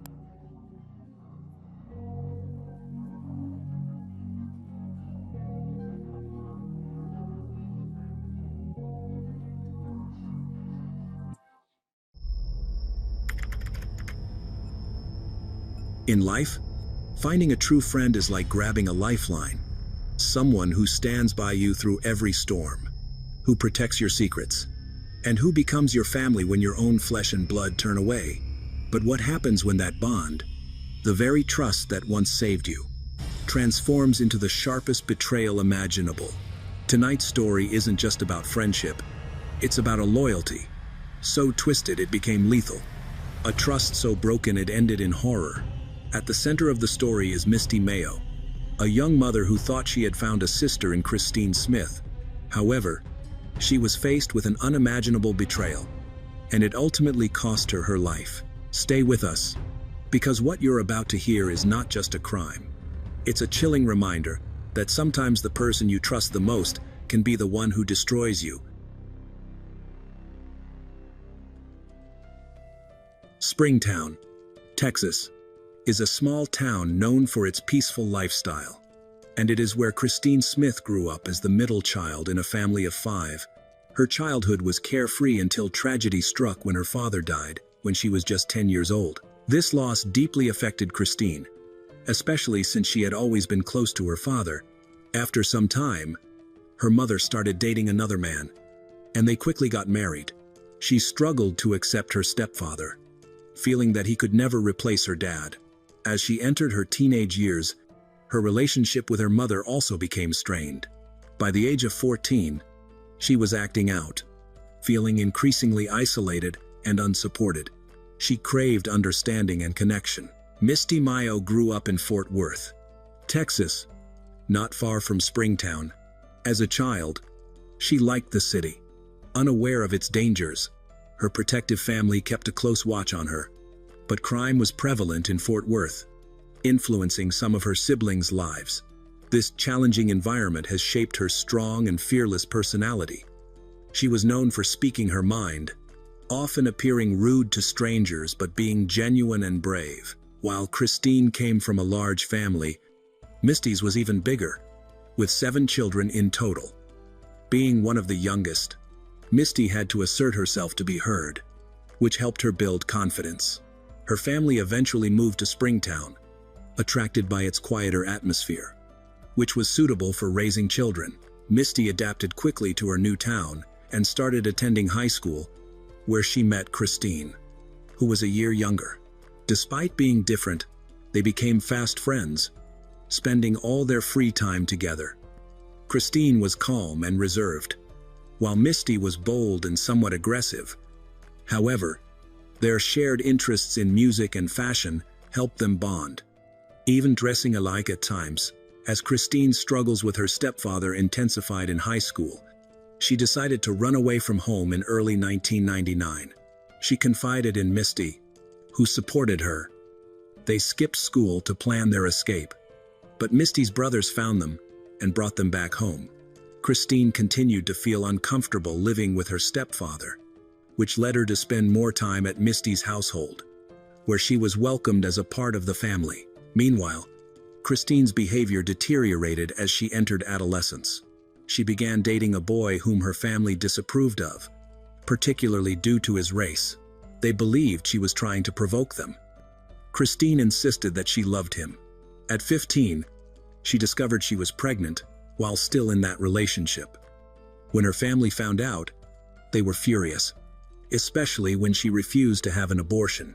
Ultimately, they threw her out of the house. Christine turned to her best friend, Misty, for support during a challenging time. Misty's family welcomed Christine without any judgment about her pregnancy or personal life. Misty stood by her throughout, but unfortunately, she experienced a miscarriage. In the year that followed, Misty discovered she was pregnant while in a relationship with a local guy named Stephen Gullns, who was notorious among friends for his disturbing nickname, the Psychopath. This title wasn't unfounded. He had a troubled background, including substance addiction and involvement in criminal activities. Despite the family's concerns that Stephen wouldn't be a good father, Misty loved him, and they respected her independence. By spring 2000, Misty was ready to have her baby just after her 18th birthday. She named her son Dante, and Christine was there for her throughout the hospital stay. Right after Misty was discharged, she faced a challenge because Stephen, Dante's biological father, lived in Fort Worth and had no intention of moving. Misty felt it was important for Dante to be close to his father, so she decided to move back to the city. Her family supported her decision, although they did not want her to return to her old environment. Determined, Misty moved to Fort Worth with her baby to be with Stephen, believing she would be safe with him. Despite his drug addiction, Stephen made an effort to shield Misty and their baby from harmful influences, genuinely concerned about their well-being. While he was connected to gangs, Misty was focused solely on motherhood and was trying to find a job despite her incomplete education. Misty was not surprised when Christine wanted to move to Fort Worth with her. Christine was willing to drop out of school to find a job to help support her family. Misty, feeling lost without her best friend in Springtown, agreed, and they decided to live together with Dante. After moving in, Misty quickly found a job, which made her life easier. Stephen was inconsistent in his presence, sometimes staying with them when he had nowhere else to go. Christine and Misty enjoyed their time together, with Christine helping care for Dante, reducing the need for a babysitter. Their friendship deepened, resembling that of sisters. As time passed, they settled into their new life in Fort Worth and made many friends. Christine hoped to find a nice guy and start a family like Misty did. In April 2000, she began dating a man named Robert Ramon Fuller. On December 5, 2000, Robert and his friend Jamie Demon Nickerson came over to spend time with Christine, bringing along a girl named Edwana Barrow Williams. Though Misty was fine with their gathering, she chose to step away and spend time in another room with her boyfriend and son. Jamie and Robert visited to drink and chat, but were secretly planning to rob the nearby tire shop. Christine agreed to join them, but only as a lookout for police or passers-by. She wouldn't participate in the theft itself. While Jamie and Robert smashed the shop's display case and entered, Christine and Edwana stayed in the alley, keeping watch from a distance. Within minutes, Jamie and Robert stole computers, discs, and tires from the shop. They needed to hide the stolen items before selling them, so they returned to the apartment together. Meanwhile, Misty is sleeping in another room with Stephen and her son, completely unaware of the robbery taking place just outside. Once back at the apartment, the group excitedly stored their stolen loot and threw a loud party to celebrate. Misty woke up to find unfamiliar items piled up in the living room. When she learned where they came from, she became furious and demanded that the stolen goods be removed. She didn't want to be an accomplice and feared for Stephen, her boyfriend, who had a troubled past with the law. They agreed to remove the items. Misty returned to bed, while Stephen stayed to help move the stolen goods. Unfortunately, despite Misty and Stephen's concerns, not everything was taken away. Stephen helped transport some of the items to Robert's car, but insisted on removing the rest. The group, however, had nowhere to store the items. They persuaded Stephen to let them keep the stolen goods in the apartment temporarily until they could sell them. The next morning, Misty saw the stolen items again and was angry. Although Stephen calmed her down, she was upset to learn that Christine was involved in the robbery. Misty couldn't understand how her calm friend could participate in something so wrong and just wanted everything to be resolved quickly. She was aware that using her apartment as a storage space for stolen goods could lead to severe consequences. The group's biggest issue, however, was witnesses to the crime. On December 6, while Misty was out grocery shopping, she saw police investigating the robbery scene and became worried. She feared being implicated in the crime. On her way back, she noticed police questioning witnesses who described 4 young men moving items into the same apartment building Misty had entered. Realizing how serious the situation was, she decided not to stay quiet. An hour after returning home, the police knocked on Misty's door. She didn't deny anything and let them in, where they quickly spotted the stolen items. Just then, Christine and Edwana arrived at the apartment, which proved advantageous for the detectives as they began questioning both girls. They matched the eyewitness descriptions. Edwana claimed she had never committed a crime and was only watching from the alley to alert them if she saw police. When the detectives questioned Christine next, she initially tried to protect Robert by misleading the police. However, they saw through Christine's lies and threatened to arrest Misty since the stolen items were found in her apartment. This prompted Christine to confess that Misty was innocent. She had been asleep with her son and boyfriend in another room, unaware of the theft. Christine also admitted, like Edwana, that she had acted as a lookout outside the tire shop. Christine chose to be completely honest and revealed that Stephen assisted in moving some of the stolen items, but she stressed that he was not involved in the robbery itself. This could create serious issues for Misty, as her boyfriend, Stephen, has a criminal history that could lead to him facing additional charges just for loading the stolen goods into Robert's car. Under Texas law, this action could be classified as a third-degree crime, punishable by 6 months to 2 years in prison if no one was harmed. Fortunately, because Christine and Edwana cooperated with the police, Stephen was not arrested after the interrogation. The police then went to Jamien's home. Meanwhile, Christine felt compelled to inform her boyfriend, Robert, about what was happening. He was with Jamien at the time. Christine and Edwana were immediately curious to know how law enforcement found out and why they were on the scene. They soon visited Robert to discuss the matter. Here, Jamien and Robert ask questions as if they are interrogating. Frustrated by the questions, Christine eventually left, which only led Jamien and Robert to suspect that she had informed the police. This suspicion escalated when Christine, as a ATAR, feeling anxious, told Jamien and Robert that the police had confronted them while they were at a mutual friend's apartment. After speaking with Christine and Edwana, Jamien and Robert became convinced that Misty was the one who reported them. Although it was unclear who initially called the police to investigate the tire shop, Edwana later confirmed it was Misty. Unbeknownst to her, Misty was in danger. She merely wanted to distance herself from the entire situation. Angry with Christine, Misty chose to unwind by going to dinner with her boyfriend, Stephen, on December 7, 2000. The following day, Misty discussed the robbery and its implications in a more casual atmosphere with friends.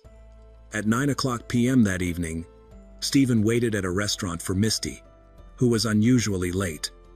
When he could no longer wait, he went to her apartment, only to find both her and their child missing. Faced with this unsettling situation, and knowing his friends were under investigation for robbery, he went to the police for help. Detectives quickly launched a search, but it yielded no leads. They first interviewed Misty's best friend, Christine. Hoping she could provide information on Misty's whereabouts, Christine recounted a bizarre story about Misty being attacked in an alley and fleeing with her 4-month-old son. However, Christine later changed her story, claiming she didn't know where Misty was, which raised suspicions. The police believed Christine was hiding something and continued pressing for the truth. Ultimately, after 8 days of keeping the secret, Christine's conscience compelled her to confess at the police station on December 15. She revealed that Misty was dead and assisted authorities in locating Misty's body in Shreveport, Louisiana. Christine led detectives to a field where they discovered human remains, partially destroyed by animals. This remains has been examined by forensic experts and confirmed to be that of Misty. She had suffered severe beatings, with multiple head and facial injuries. In addition to defensive wounds, the cause of death was determined to be strangulation. Christine provided a detailed account of the events. On the evening of December 7, she, Edwana, and Robert had plans to meet Stephen and Jamian for dinner. They intended to pick up Misty and her baby from her apartment and drove in Misty's car since the car used for transporting the stolen items was hidden. Christine, Edwana, and Misty sat in the back seat, while Jamian drove and Robert sat in the front passenger seat. Instead of going to the restaurant, the group steered toward a secluded park on the outskirts, while Christine was holding Misty's baby, Dante, on her lap. Jamian and Robert attacked her. They physically assaulted her with a knife and a baton. Robert claimed he wanted to teach Misty a lesson and pressured Christine to join in the attack. Eventually, out of anger towards her friend, Christine complied. During questioning later on, she admitted her actions stemmed from her frustrations with Misty. Christine was worried that their revenge would lead to everyone being arrested. She didn't believe anyone would actually kill Misty and was uncertain about how the situation would end. At one point, Misty asked Christine if they were going to kill her, to which Robert cruelly replied, "Yes." Despite Misty's pleas for Christine to stop the assault and not harm Dante, Christine remained silent. Misty fought back fiercely, trying to escape the car. In response, the attackers used duct tape to bind her, but during the struggle, she tore the tape off and screamed for help. They attempted to silence her again, but she continued to resist until they hit her so hard that she lost consciousness. When Misty was incapacitated, they used tape to bind her mouth and nose. Fearing the worst, Christine, still holding Dante, checked if Misty was breathing and panicked when she didn't feel any air. Realizing Misty was dying, the attackers drove to a remote field in Shreveport, Louisiana, where they buried her body, stripped her of her clothes, and covered her with machine oil to prevent identification. Meanwhile, Dante was unharmed. He was simply left in a van outside a Dallas restaurant, where Child Protective Services later rescued him and placed him in foster care. After the incident, the group went to a diner to eat and chat, acting as if nothing had happened. Meanwhile, Stephen, Misty's boyfriend, I was waiting for her at the restaurant. When she didn't arrive, he informed her family, and together they began searching for her before contacting the police. During this time, Christine exhibited unusual behavior but continued making up stories out of fear for her own safety. During her interrogation, Christine provided details about the crime, the motives, and the identities of the other conspirators. She admitted her role in the conspiracy, hoping for some recognition for ensuring Dante's safety at Misty's request, but instead felt overwhelming guilt for not helping Misty, who had always supported her. After the trial, Christine was sentenced to life in prison.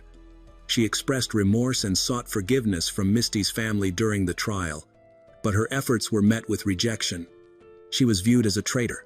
Misty had helped her through difficult times, yet she did not attempt to save Misty when it mattered. All the co-conspirators were arrested, and subsequent trials resulted in life sentences for Jamian Demon Nickerson and Robert Ramon Fuller, while Edwana Barrow Williams received a lesser sentence of 30 years for unclear reasons. Since her imprisonment, Christine has filed several appeals for parole, all of which have been denied.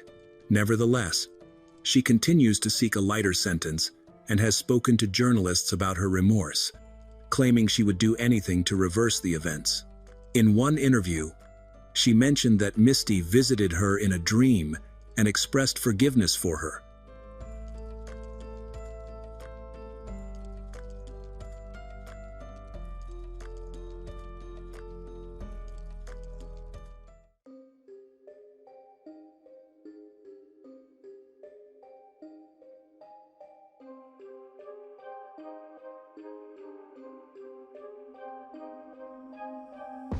Some crimes are not only tragic but also serve as chilling reflections of how love, fear, and cultural conflicts can lead to devastating outcomes. Initially, this is a story about a couple in love who are eagerly anticipating their first child, a period that should be filled with joy and hope. She was 7 months pregnant, excitedly sharing her experiences of motherhood with friends and family. He is a man about to become a father, but is torn between his love for her and his family's strict Islamic values. However, behind closed doors, tension was building. Cultural differences, unexpressed fears, and hidden shame began to warp their relationship into something much more troubling. Communication became cold. Ultimatums were issued, and what should have been their happiest moments turned into a nightmare. In April 2023, that nightmare reached a climax. A mother soon discovers a horrifying scene. Her daughter and unborn grandson have been murdered, and all their hopes are shattered in the blink of an eye. What truly happened in that apartment? How did love transform into violence? What role did cultural pressures and secrecy play in pushing an expectant father to his breaking point? Stay with us, as the investigation reveals that the truth behind this tragedy is more complex, darker, and more haunting than anyone could have anticipated.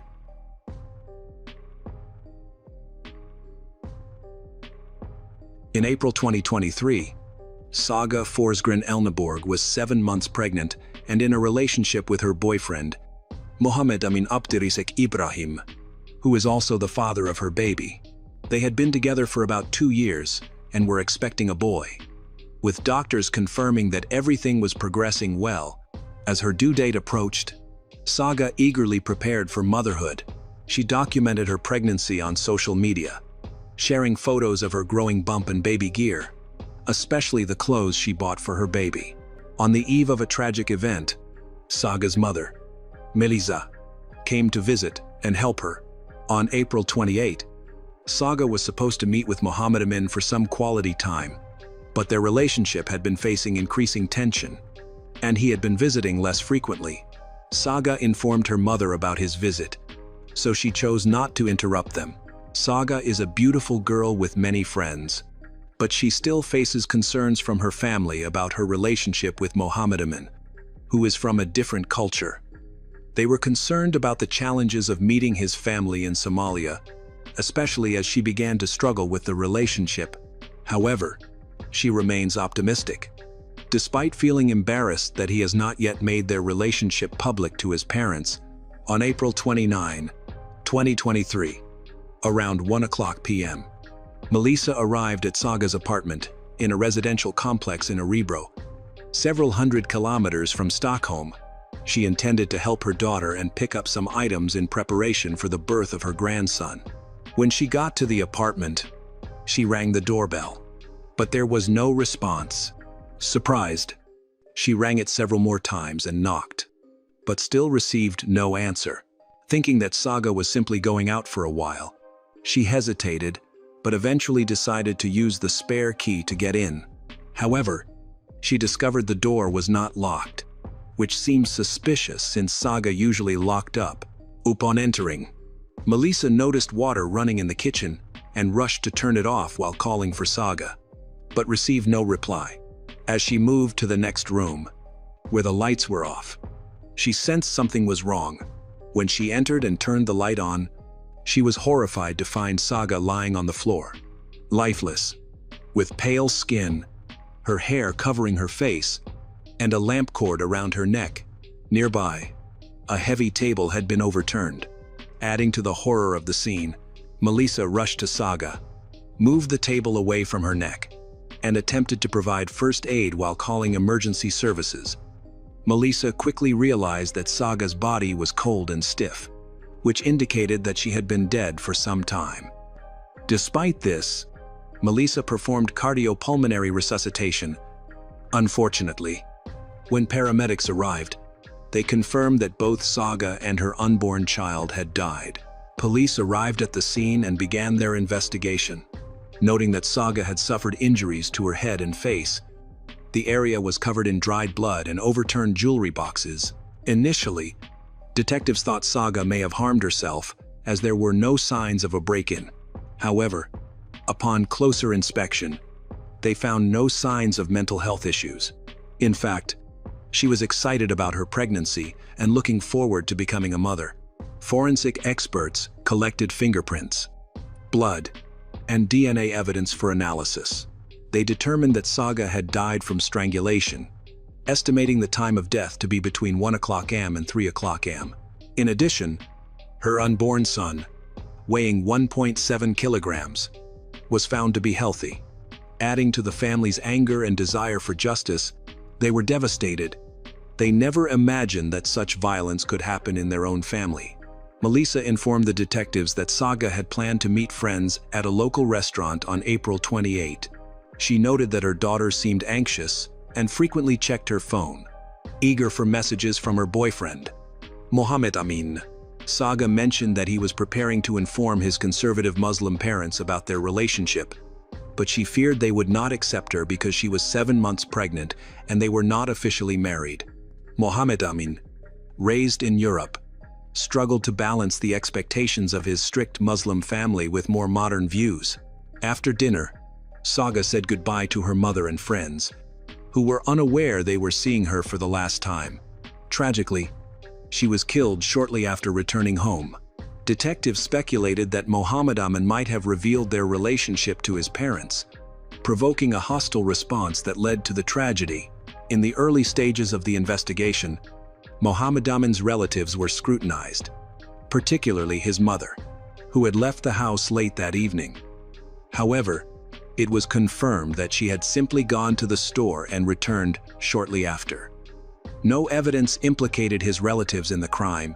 Suspicion also arose from her reaction to discovering Mohammed Amin's car parked near Saga's home. By that point, his family suspected he was involved with a Christian woman. Following that discovery, his mother angrily informed him that he was unwelcome in their home, suggesting she would disown him if he violated their traditions. In response, Mohammed Amin maintained that he had not visited Saga's family. According to Melissa, the relationship between Saga and Mohammed Amin deteriorated from the beginning of her pregnancy. There were rumors that Mohammed Amin wanted her to have an abortion because he was worried about how his family would react. Despite this, Saga decided to keep the baby, expressing her willingness to raise the child alone if needed. In October, she announced her pregnancy to her family, and they were very supportive. During this period, the relationship between Saga and Mohammed Amin faced serious difficulties, and they were on the verge of breaking up. Saga was concerned about the huge cultural differences between the two, making it difficult to find common ground unless Mohammed Amin changed his perspective. Fortunately, after a few months, things seemed to improve as he adapted to her lifestyle and appeared to embrace fatherhood. Saga later moved into a new apartment, renting a larger space that included a children's room. By March 2023, Saga and Mohammed Amin were still together. Although there were troubling signs, a woman named Diana approached Saga with a confidential warning that Mohammed Amin had attempted to cause her to miscarry by harming her. She confronted him about the matter, but he denied it and claimed it was false information. Although Melissa was aware of these alarming events, she was reluctant to accept them. Sadly, after she discovered that her daughter, Saga, had been murdered. The previous testimonies began to seem more credible. The police quickly began piecing together the timeline of events. They determined that on the evening of April 27, Mohammed Amin and Saga were supposed to spend time together, but he seemed to be avoiding her. Staying late at work, that night, Saga issued an ultimatum, demanding he inform his family about their relationship and the baby, or they would break up. On April 28, they communicated throughout the day via messages, and Saga became increasingly anxious. Likely due to the emotional weight of her conversation with him, detectives reviewed mobile phone records showing ongoing messages until 11:00 p.m. on April 28. Mohammed Amin made it clear he would not disclose the relationship or the pregnancy to his family, prioritizing his family's approval over the child. Saga was disappointed and continued to push him to come clean, suggesting that if they broke up, he could still be exposed as the father. As she planned to seek financial support from him, through their conversations, they both seemed to agree that he would eventually tell his family. Mohammed Amin expressed feeling extremely anxious, saying his heart felt like it would burst. This was his last message to her before she was killed. The detectives suspect that her determination to inform Mohammed Amin's family has created a motive for him to attack her. He became the prime suspect and was brought in for questioning.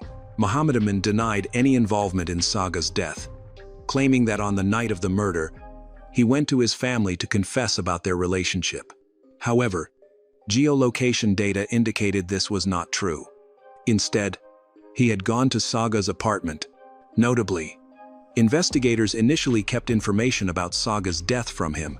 During the interrogation, he acted unnaturally calm, even joking with detectives when they mentioned the apartment where her body was discovered, showing no visible reaction as if he was feigning ignorance. When told he was the main suspect, Mohammed Amin became defensive, insisting he had an alibi and was with a friend when the murder occurred. However, his friend spoke with someone else on the phone during that time and refused to corroborate his story. Although the alibi evidence has been dismissed, he still insists that he last met Saga on the evening of April 27, contrary to what he had previously stated, particularly regarding the apartment he claims to be unaware of. Mohammed Amin said he went to the apartment and talked to Saga about a sensitive issue. Specifically, they discussed the need for him to admit to his parents about their relationship. Saga, on the other hand, encouraged him to move in with her to build a life together.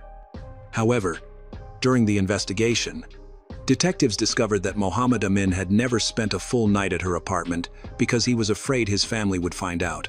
Although he promised several times to move in, he always came up with excuses to avoid it. Given Mohammed Amin's suspicious behavior, law enforcement decided to arrest him and hold him in custody while they investigated the case. He spent several months in custody, during which the prosecution gathered strong evidence against him. They were confident they had enough to win at trial, and even used specially trained dogs to help identify various pieces of evidence. Mohammed Amin's lawyer argued that dog evidence was unreliable, but it was not the only evidence they had. The DNA analysis took the longest time but ultimately cleared any doubts. Mohammed Amin had wrapped a lamp cord around Saga's neck while she was asleep on the couch. Police said he also pulled her to the floor and attempted to push her onto her stomach to induce an abortion. Saga fought back, managing to close her legs, but suffered a hip injury in the process. Eventually, he tried to strangle her using a tabletop, pressing it against her throat. Exhausted from her struggle, she suffocated under the weight. After her death, the tabletop was left on her neck, creating a deep mark on her body.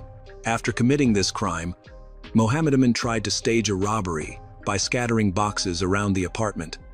His defense claimed that Saga had been a victim of robbers who stole money and several appliances. However, the prosecution argued that this staging only highlighted his guilt. During searches, several stolen items were found on Mohammed Amin. He maintained that they were his personal belongings and gifts from Saga. A significant piece of evidence was that his DNA was found under Saga's fingernails. Furthermore, forensic experts determined that Saga had engaged in intimate behavior shortly before his death. Mohammed Amin claimed it was consensual and had occurred days prior. However, The prosecutor's office questioned the truthfulness of his statements, noting inconsistencies in his accounts during interrogations. His DNA was discovered in multiple locations within Saga's apartment, despite his initial claim of having no knowledge of the address. Investigators also found that a woman named Diana, who had reported Mohammed Amin, was indeed credible. Disturbing search inquiries from him were revealed, including questions about whether a kick to a mother's stomach could harm an unborn child. The hearings have been ongoing since November 2022, during which various communications among the individuals involved were presented as evidence. A conflict arose between Saga and Mohammed Amin regarding her pregnancy.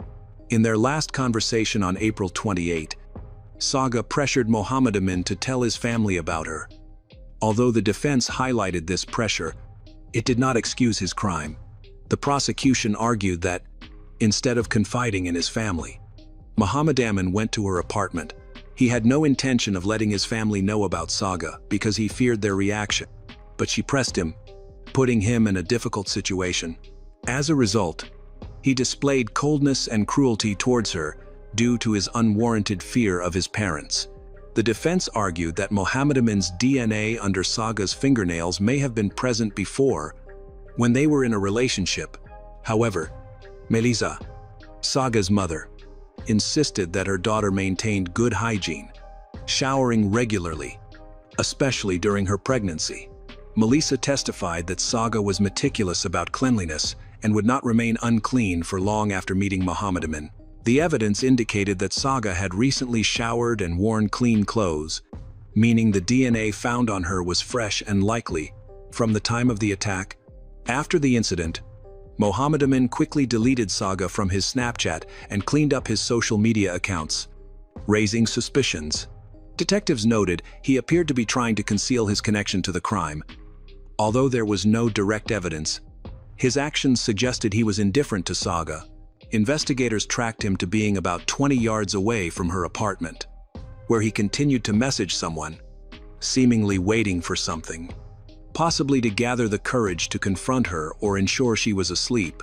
There was a period of silence from midnight to 2:00 a.m. when Mohammed Amin's mobile phone showed no activity, except for an attempt to reach his friend Samir, which went unanswered. A call was recorded in the same apartment complex where Saga lived, contradicting Mohammed Amin's claim that he was home with his parents at that time. His phone only connected again at 2:16 a.m., coinciding exactly with the forensic estimate of Saga and her baby's time of death. Mohammed Amin's story changed multiple times. At one point, he claimed that a group of robbers had broken into Saga's house to steal a bag of money he had hidden there. He alleged that Saga tried to stop them and was murdered as a result. The prosecution successfully disproved this narrative, finding no evidence of a break-in. It was clear that Saga must have let her attacker in willingly, or that he had a key, which was plausible given their relationship. Throughout his 9 months of imprisonment, Mohammed Amin never confessed to the crime and consistently denied his involvement. However, the prosecution collected substantial evidence for a strong case. Despite his lack of confession, Mohammed Amin admitted that he was afraid to tell his family about Saga, claiming he loved her and their child. Yet, he believed his conservative parents would reject him for dating a European girl. After listening to both the prosecution and defense, the jury deliberated on the verdict. On June 9, 2024, they unanimously found Mohammed Amin Abdirasek Ibrahim guilty of the premeditated murder of the girl, leading to a life sentence. Despite this, he maintained his love for both Saga and their unborn son, insisting he never intended to harm them. He claimed that violence was not part of his character, and that this incident was his first criminal offense. However, the investigation revealed that he frequently met with other women throughout their 2-year relationship. Although he denied having extramarital relationships, evidence showed he had intimate encounters with other girls, which tarnished his reputation while he tried to discredit the lawyer. The defense attorney argued that Mohammed Amin was innocent and that Saga was merely a victim of a robbery gone wrong. The attorney vowed to fight for Mohammed Amin's freedom and planned to appeal the verdict. An appeal was filed right after the decision. but the outcome is still uncertain. Notably, although Mohammed Amin faced charges for Saga's murder, he was never held accountable for the death of his unborn child, which angered Saga's family. As the baby's death had been overlooked from the start, the case gained significant public and media attention, highlighting the challenges faced by migrants, especially from Muslim countries, who have been arriving in Sweden increasingly in recent years. Many observe that these newcomers are struggling to integrate into European society and its values, facing resistance from locals despite coming as visitors. This brutal murder, linked to cultural and religious differences, stirred public outrage, prompting demands for action from the state. Meanwhile, some defended Mohammed Amin, arguing that he was not guilty, while his family asserted that he was never cruel. Many were persuaded by this, offering him considerable support. Relatives stated that Mohammed Amin was unprepared for fatherhood, yet he continued to love both Saga and their son, even after their deaths.